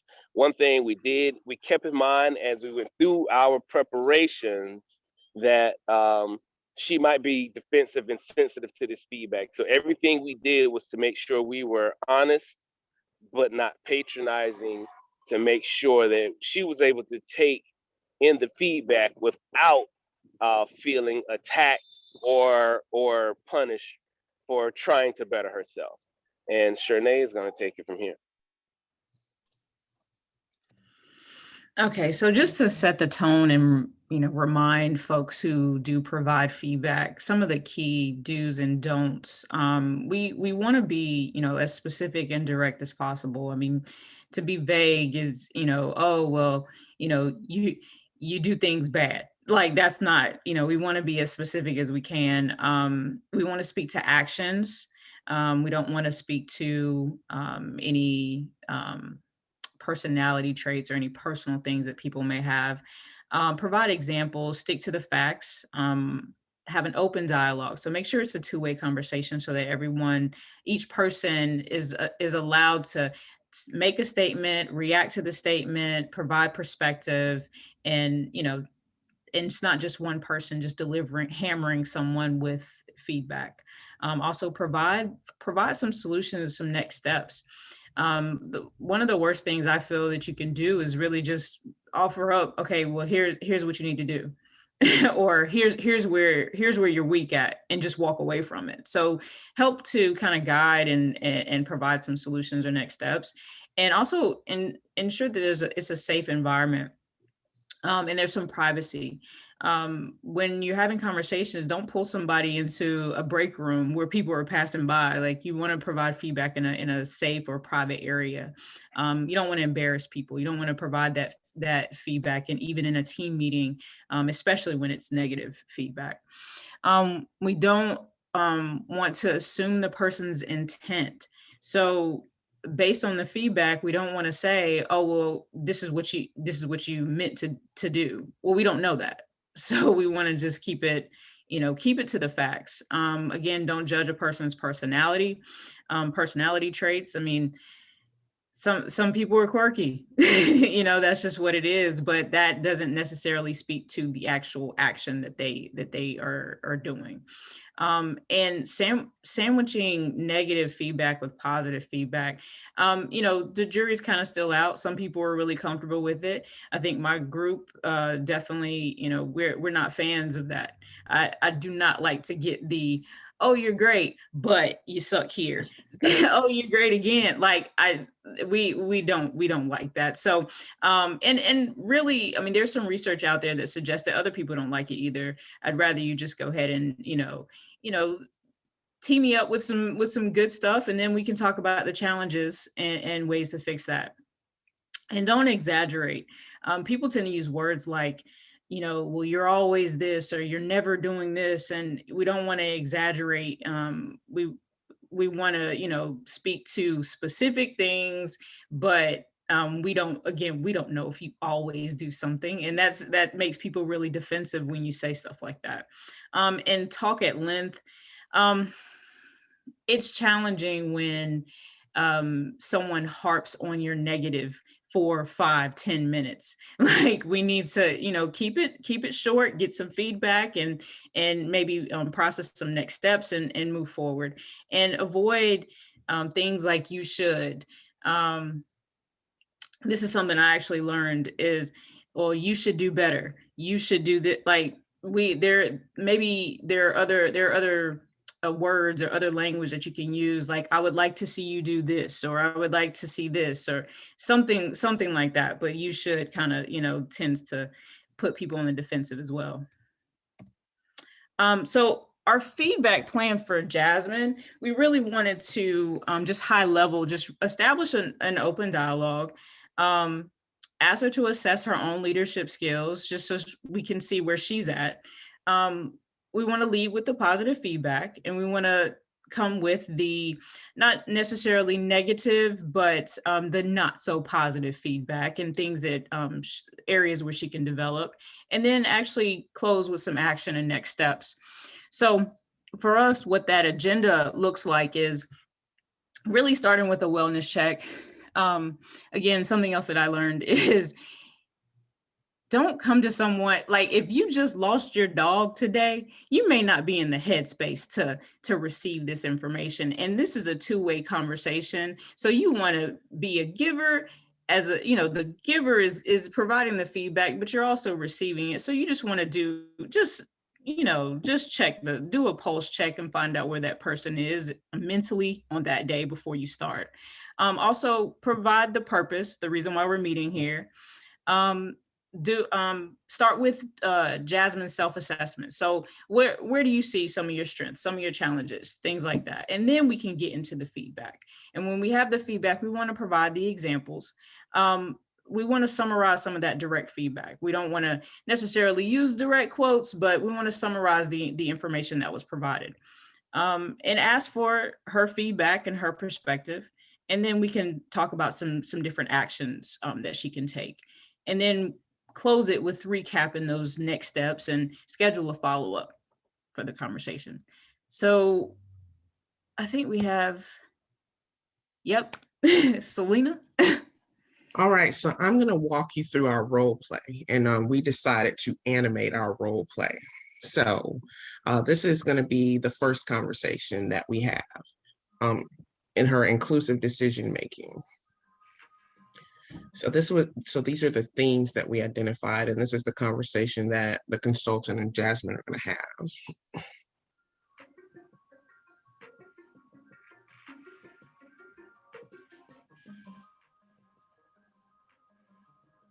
So this is the feedback that the consultant gave to Jasmine. And then we're going to follow up with the action plan. And so with each conversation that we're having that we've divided up here in the presentation, Ricky is going to talk you through the action plan for the feedback conversation that was given.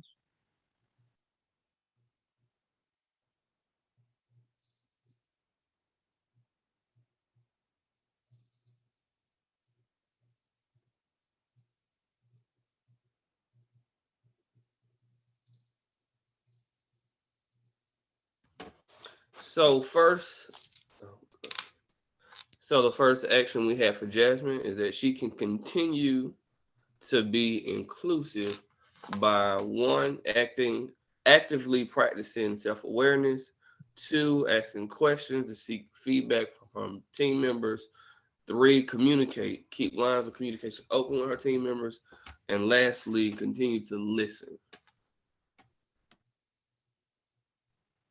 The next theme that I identified was that her access is limited. So then this is the next conversation that she's having with the consultant.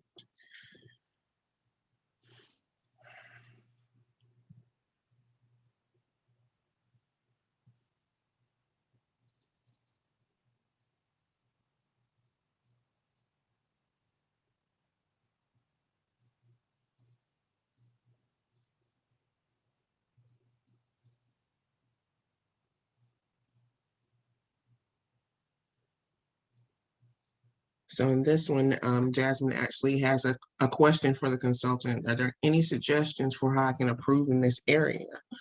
And then Ricky's going to cover the action plan for how she can address this. I'm sorry, I struggle getting out of this video.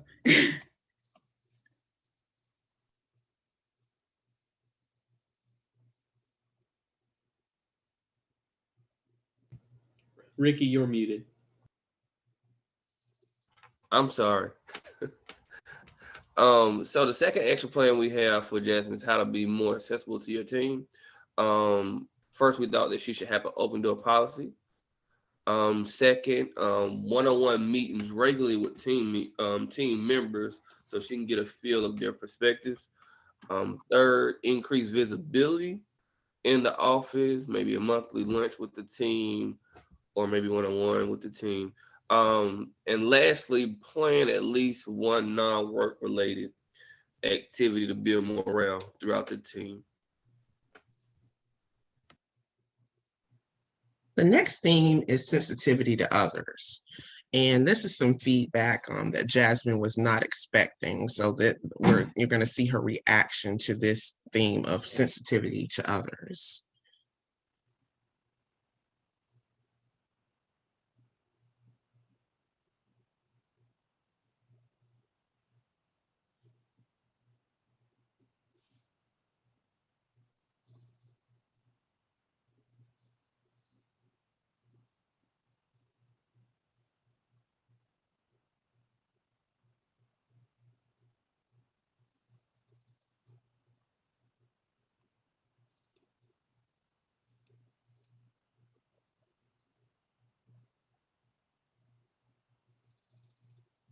All right, and so Ricky's going to go over our action plan for working on her sensitivity.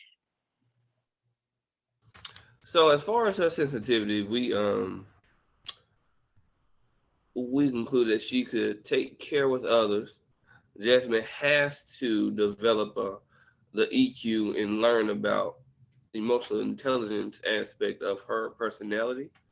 Help her recognize not only her emotions but the emotions of her team members, so she can pick up how they're taking her humor. And I actually thought that point was funny because I think I kind of struggle with that sometimes. My mama tell me all the time, a lot of people don't get your humor. So I definitely could see that. Next, understand that everyone will not get your joke. So everybody is not gonna laugh at what you think is funny. And lastly, maintain professionalism in the workplace. And then the last theme identified, and no, you're not having hearing issues. We don't have dialogue to go along with the videos. We decided to do captions. So this is the last thing that we identified in the feedback session with the consultant.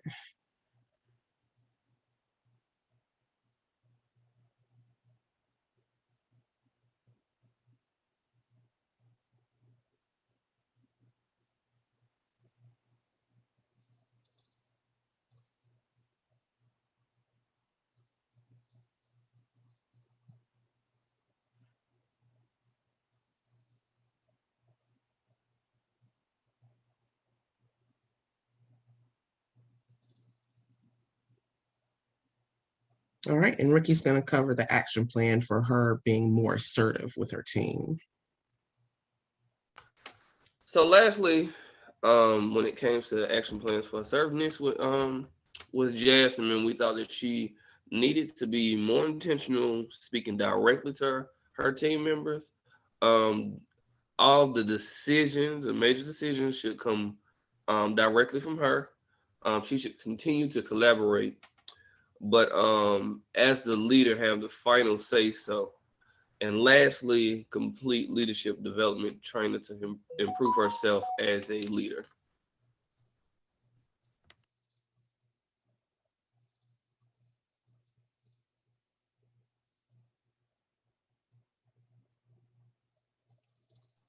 All right, sorry about that. Thank you. All right, so as you saw, we tried to get feedback that would be direct, specific, and stick to just the facts. Um, we want to be specific, and as we stated earlier, we didn't want to just give you something and say and not give you help. You came to us as a consultant, so we wanted to make sure we gave you action examples and make sure there was no character judgments in it. And we want to create an environment conducive to open dialogue where if she does get defensive, she can feel free to at least express why she feels like that. And so that's one of the things we want to make sure you do. If she does get defensive, allow the feedback receiver to provide their own input and their own perspective to it while staying professional, while not letting it get personal. And the giver should provide adjustments for improvement and make sure we follow up if there's anything else we can do to help out. So those are some of the things we want to do, and we hope that we hope that this presentation was able to shed some insight on you, and hopefully Jasmine was able. Well, we feel that way we did it, Jasmine would have the opportunity to not feel attacked and to not feel like we just came down on her, but gave her the opportunity to grow and learn and be better. So thank you. And any questions, comments, or concerns? All right, great job. All right, my takeaways from this one, again, to reiterate, and I like the way that you phrase this one: no character judgments. Stick to the facts, specific examples of things that she did or didn't do. To my point, the last one is not, well, I know you and you usually do this or you usually don't do that. Those character judgments, stick to the facts. You did this or you didn't do that. Again, back to the themes again. We have, and it's so easy in feedback sections to slip into that. I know you try to create that sympathetic vibration. No. And then what Shernay started out with today, I love. You need to be honest and not patronizing. That is a function of who you are, but people recognize it right away when you're disingenuous or that you're patronizing them. And so again, and the way you said, well, Deol, how do I do that? It's all about improvement. That's the reason why I'm here. You asked for help. I've done this assessment. Here are the things. Here are some things that we can do. It's all about improvement and not judgment. And as long as we can keep that in the forefront, even with somebody difficult, if you can keep, this is about you and improving. We're going to talk about the specific. We're going to be objective. We're not going to patronize you. We're going to be honest. These are the things that you're doing that you shouldn't. These are the things that you're not doing that you should. And not get into character assignments here of things we think you might do, or you always do this. Again, those general statements, you always do this, you never do that. Again, that's punishing people things that you think they might or might not do. You got to avoid that at all costs. People get very defensive and angry when you do that. So I like those two things. All right, so now this concludes our case studies. And I'm asked from time to time, and I think I might have addressed this before, but I'm going to make sure I address it again. Why do we all do the same case study every time? Wouldn't it be more interesting if we all did a different one? It would be, but you got to put in the work. Everybody needs to, there is a process in data collection. There's the work to be done. There's a process in leading organizations where you try to get everybody's input if you can, where you get as diverse of opinions and points of view as possible. And yeah, there's quicker and easier way to do things, but quicker and easier is not always better. You have to do the work where you give everybody the opportunity to have their input in things that are of importance in your organization. Again, it's just about doing the work. Yeah, it would be more interesting to all of us if we had a different case study every time, that everybody did a different one. But that's not real world how it works. When we go to a meeting about this particular problem in our organization, we don't bring four in and we have 4 different presentations on those. No, we focus on individual issues or problems, just like we do these case studies. This is how it's done in real life. It's just about putting the time in and doing the work. All right, last thing today. I want you to forget about today's case study in terms of you're the consultant, you're there. All right, we're going to shift gears. This is the lead into our last segment of this course, which is program evaluation. And remember, If any of you will, we're going to do that next week. And if any of you have want to do your final presentation, let me know so I can adjust my lesson plans for next week. So we're going to be moving into program evaluation, which is also personnel, people evaluation. All right, so using today's case study as the context, as the lead into next week, you are now the leader of the organization that Jasmine works in. You're not the consultant that she called for help. You're now the leader of the organization, and you have this data on Jasmine. All right. Remember, you're the leader now. You're not the consultant. She didn't call you for help. You're the leader of the organization, and you have this collected data on Jasmine. All right. Now, what is it that she is lacking that is central to customer service? What is it that she is lacking that's central to customer service? Emotional intelligence. Empathy as a part of emotional intelligence. That is correct. She lacks empathy.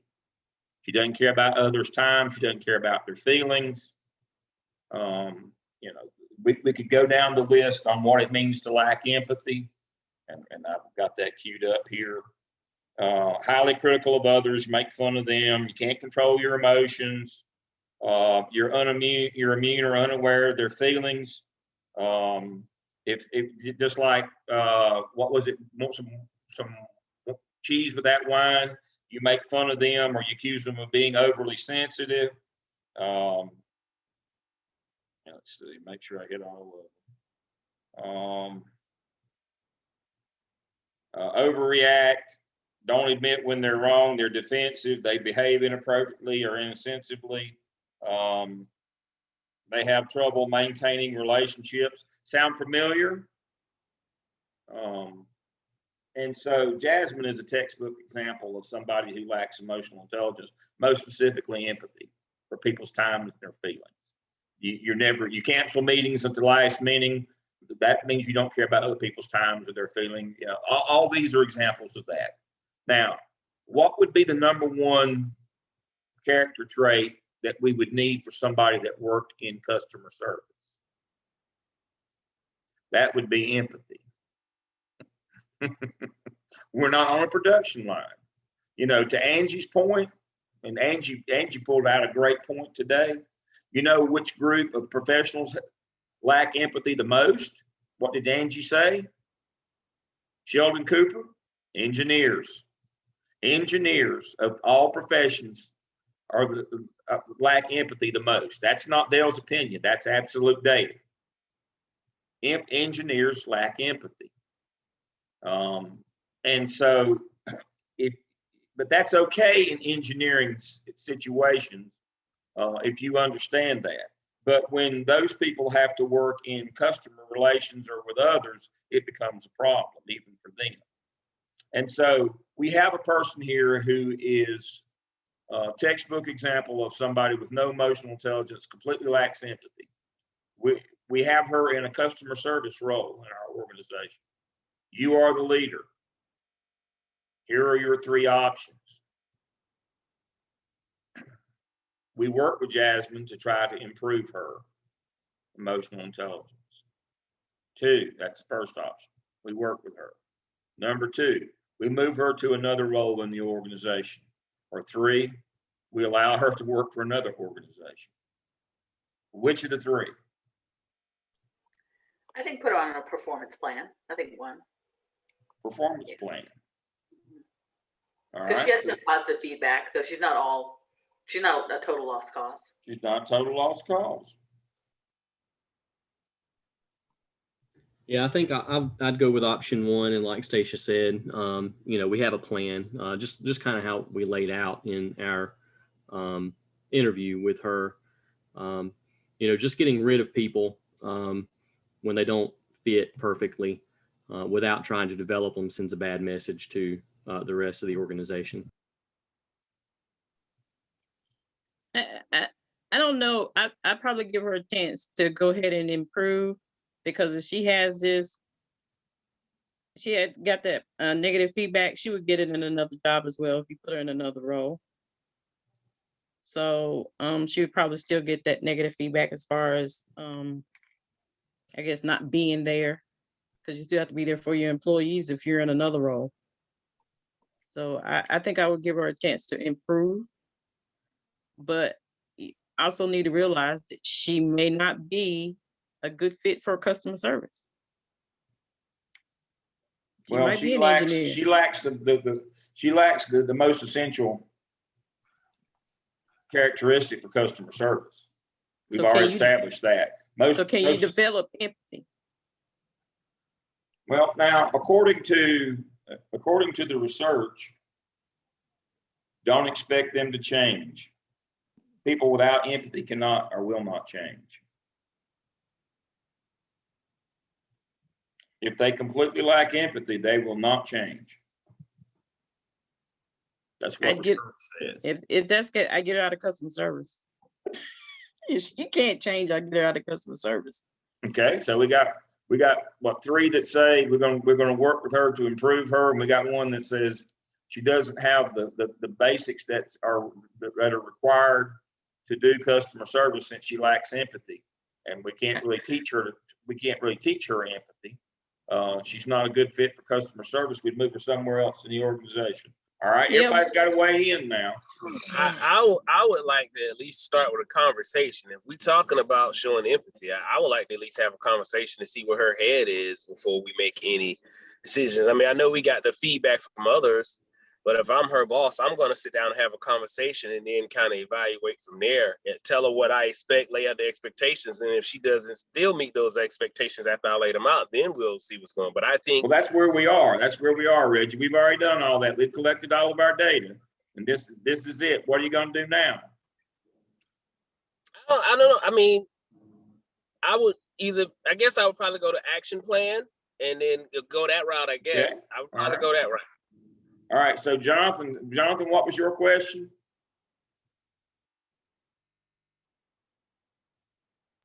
Where does she want to be in the organization? What is your her plan? job?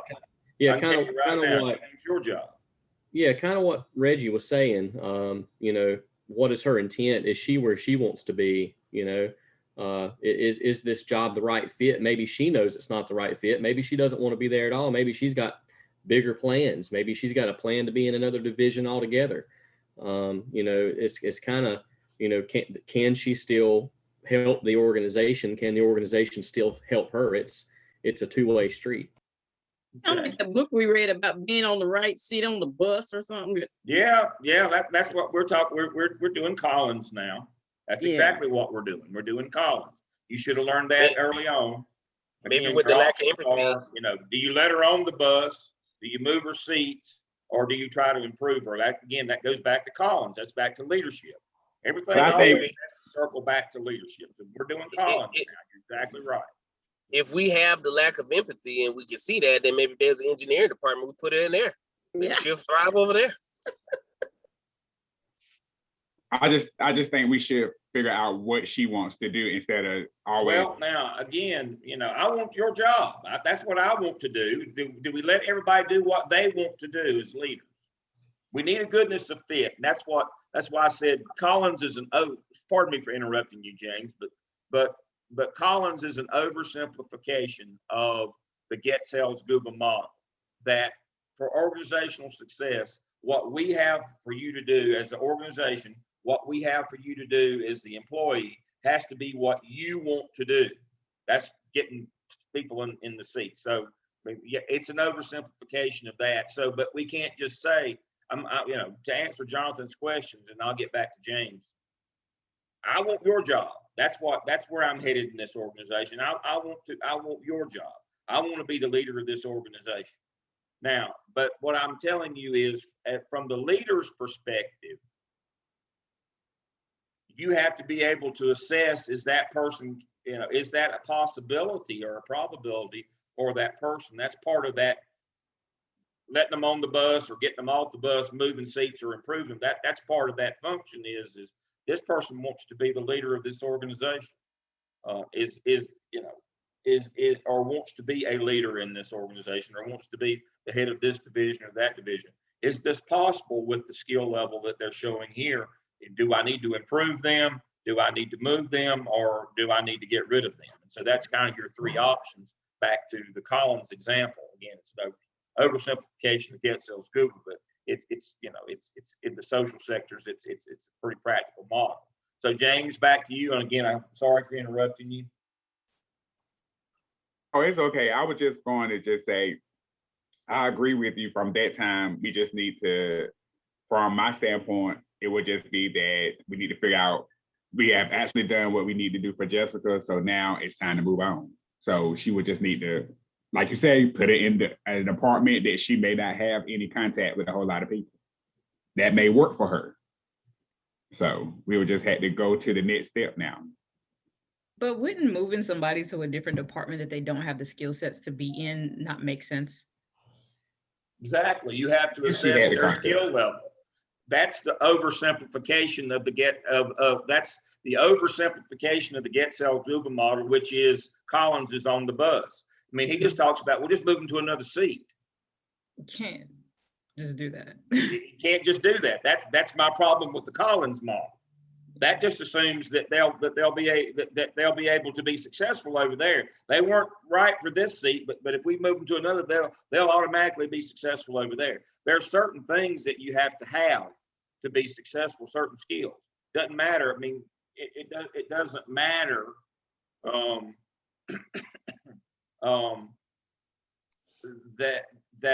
that you, let me put this the right way here. Back to Sinead. It doesn't matter sometimes where you move them. They take their same skill set with them, regardless of where you move them to. And so are there things in organizations that disqualify them from working for you? Now, she's in the customer service division. We all will acknowledge lack of empathy. That's not when the number one characteristic you need to have in customer service is actually empathy. But now, is there someplace else that lack of empathy in your organization would not be an issue? Yeah, you can do like public administration always does in promoter. Yeah, exactly. From direct supervision. Yeah, that's exactly right. We could always let them fail up. The problem. That's true. Well, I mean, that's a question that needs to be answered too. Why, how did she end up in the role that she's in? I have trouble just saying that just making an assessment that someone does not have empathy.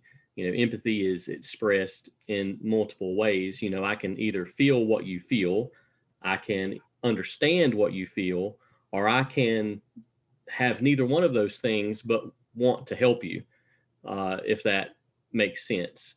So, to me, empathy is expressed in three ways. Maybe she can't feel what I feel. Maybe she doesn't understand what I feel, but maybe she still wants to help me. Yeah. But my point is, you have to make this determination as a leader. You have to determine, does she have it or doesn't she? You don't get to equip. You can work with people as a consultant. And the point of this is, when we move to program evaluation, you have to make some hard and fast decisions as a leader that you don't have to make as a consultant. That's the last part of this course that we're transitioning to. As a consultant, you can factor all these things in. You can be unsure. You can understand that there's ambiguity in the data and all those things. But when you get to the leadership seat, it's different. You have to start making evaluative judgments, and you have to deal more in absolutes. Otherwise, you become a laissez-faire organization that just like that feather at the end of Forrest Gump, it just wherever the wind blows, any way the wind blows, kinds of thing. You can deal with ambiguity as a researcher and a data gatherer and as a consultant. You can't deal with ambiguity when you get to the leadership seat. You have to start making evaluative judgments. That's why we call it program evaluation. And part of that is personnel evaluation. You have to make those decisions. That's what they hired you for, to be the leader. And so let's move on around the clock here. Our time is running short here. Other perspectives, Jim, I hadn't heard from you. What are you going to do with this person?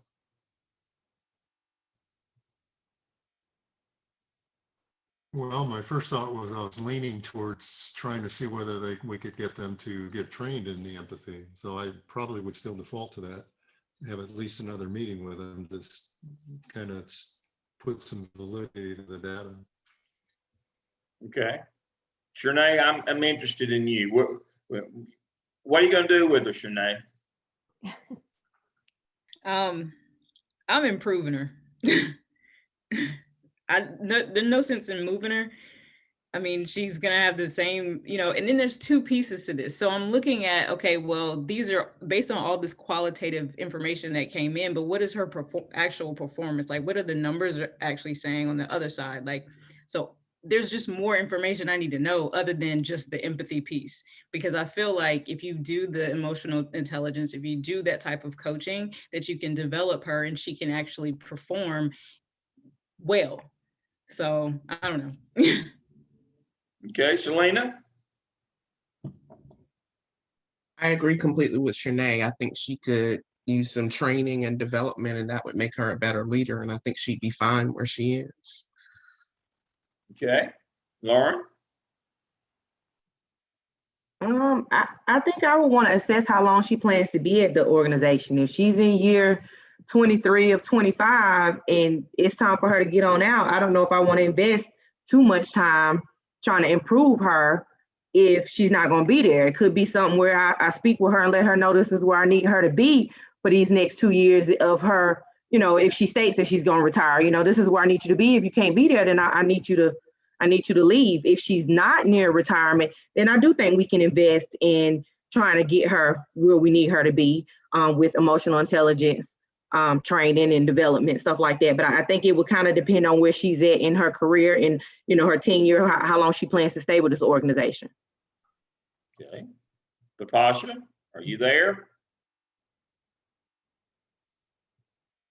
No, I'm not getting a response from her. Ricky? I am here, but Okay. What are you going to do with Jasmine? You're the leader of the organization.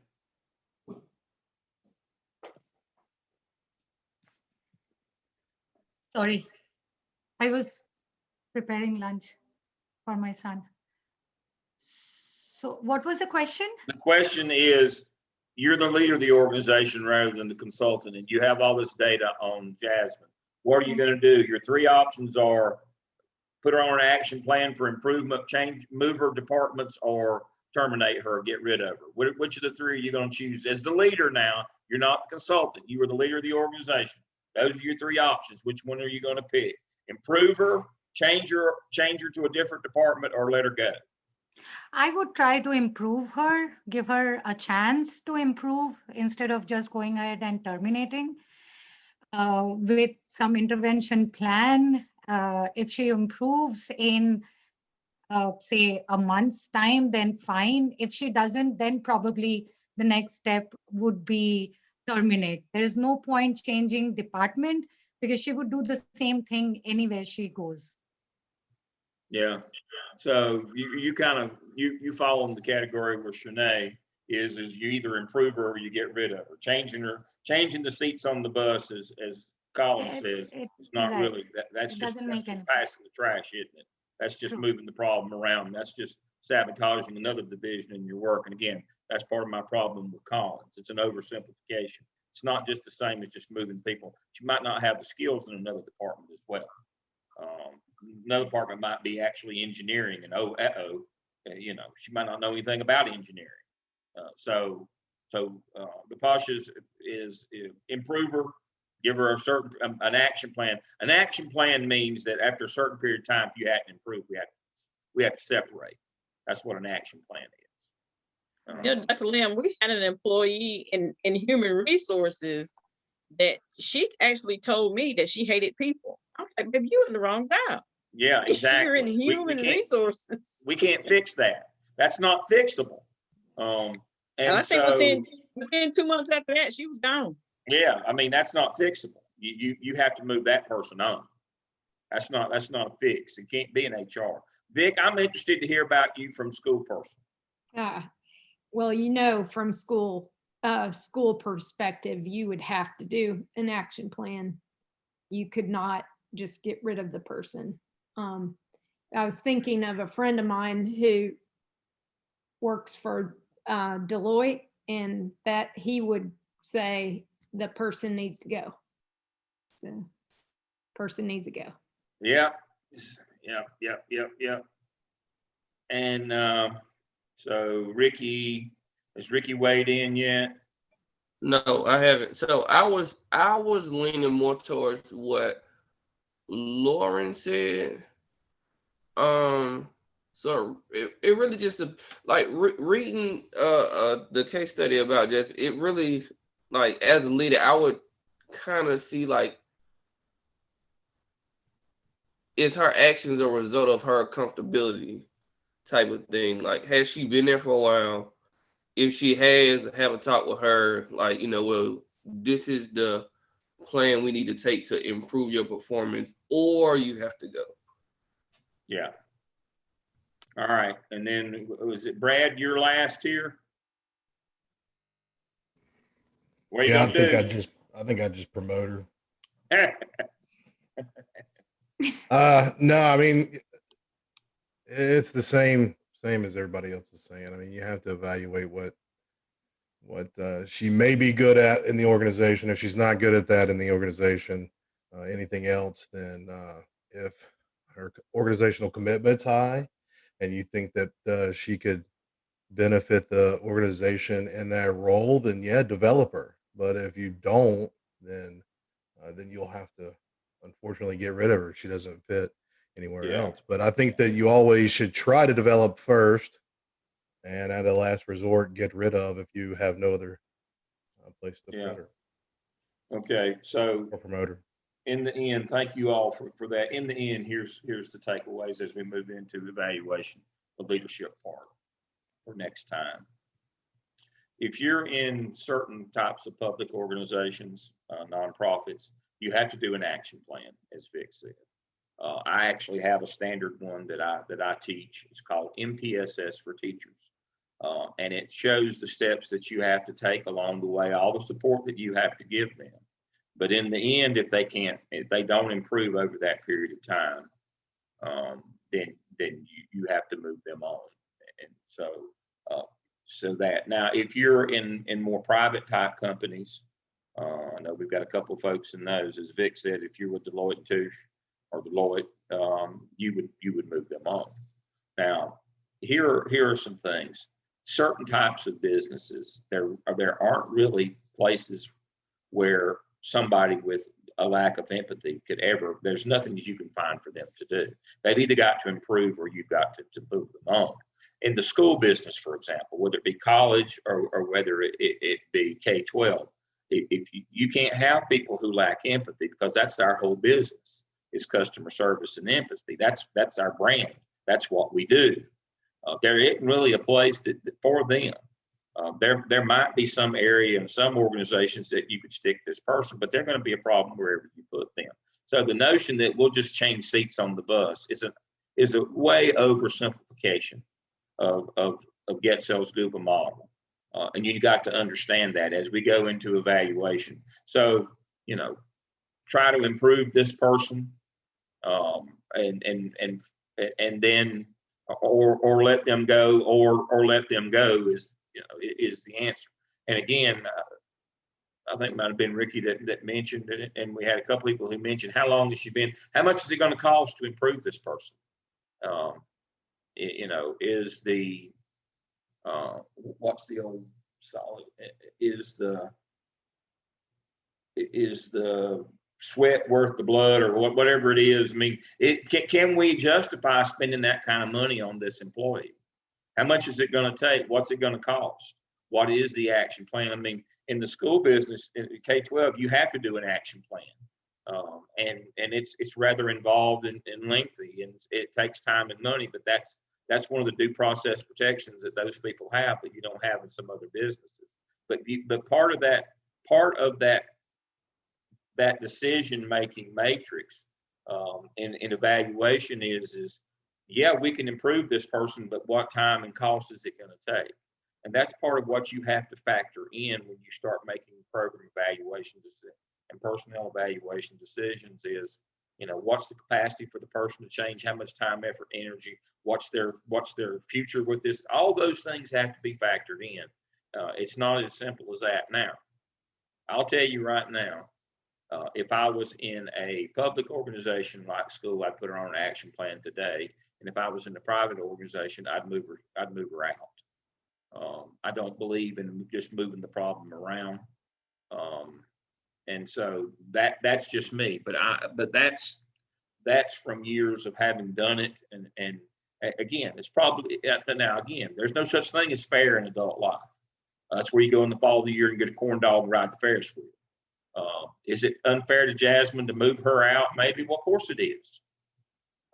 But again, what is your chief objective as the person making the evaluative decisions, the leader of the organization?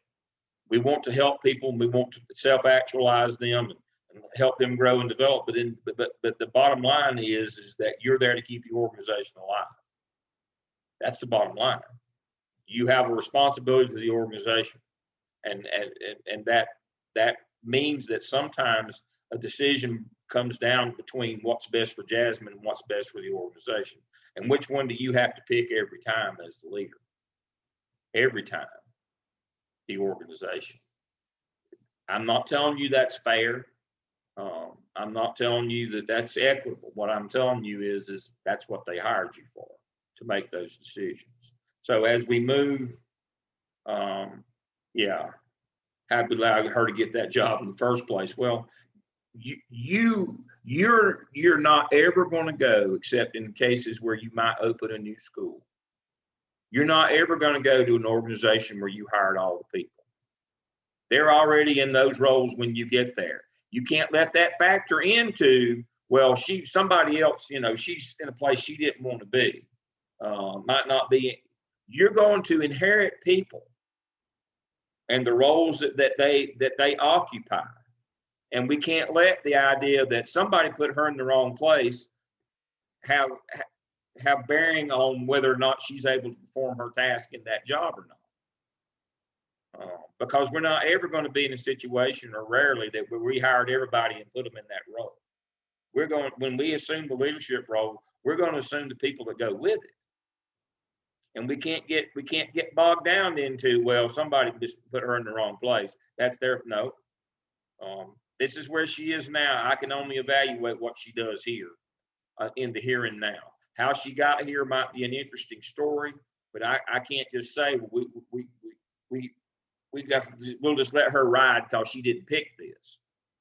If she takes a check every day, she's complicit in this. If she takes a check every day, these people are not volunteers. We're paying them. We have the right to expect performance. That's part of this as well. They're not volunteers. We're not running a volunteer organization here. They're getting checked. They're getting paid. As Randy Moss said, straight cash, homie. That's what this is all about. And so if we're paying, we have the right to expect results on the other end. Regardless of how she got to that position, how she got in that role, we have the right to expect performance. And that's part of evaluation. But can we agree that we need more information though? Or we just, like this one situation? Well, that's what I said. We've collected all of our data here. We're assuming that we've collected all of our data and this is it. Okay. I mean, so what program evaluation is it leads us through the steps to get there. But what we have to understand going into program evaluation, at the end, it is an evaluation. We have to make a call. That's why I said this is the lead in to our final, to Royce, and the final is everything that we do in program evaluation leads us to us as a leader having to make a call at the end. Yes, Shernay is exactly right. We've got to do our due diligence and collect all of our data, and it's got to be valid and reliable. We've got to know qualitative, quantitative. We've got to do all of our work. We've got to do all of that. But in the end, as a leader, none of that matters, or none of that is helpful if in the end, we can't make an evaluative decision. And that's what program evaluation is about. And so That's kind of the lead in. You saw I had it on the backside of our lesson plan for today. That's the lead in to program evaluation. I need to set the context for you. When you do Royce, and as we get into Royce, you need to understand that the bottom line eventually is going to be the bottom line.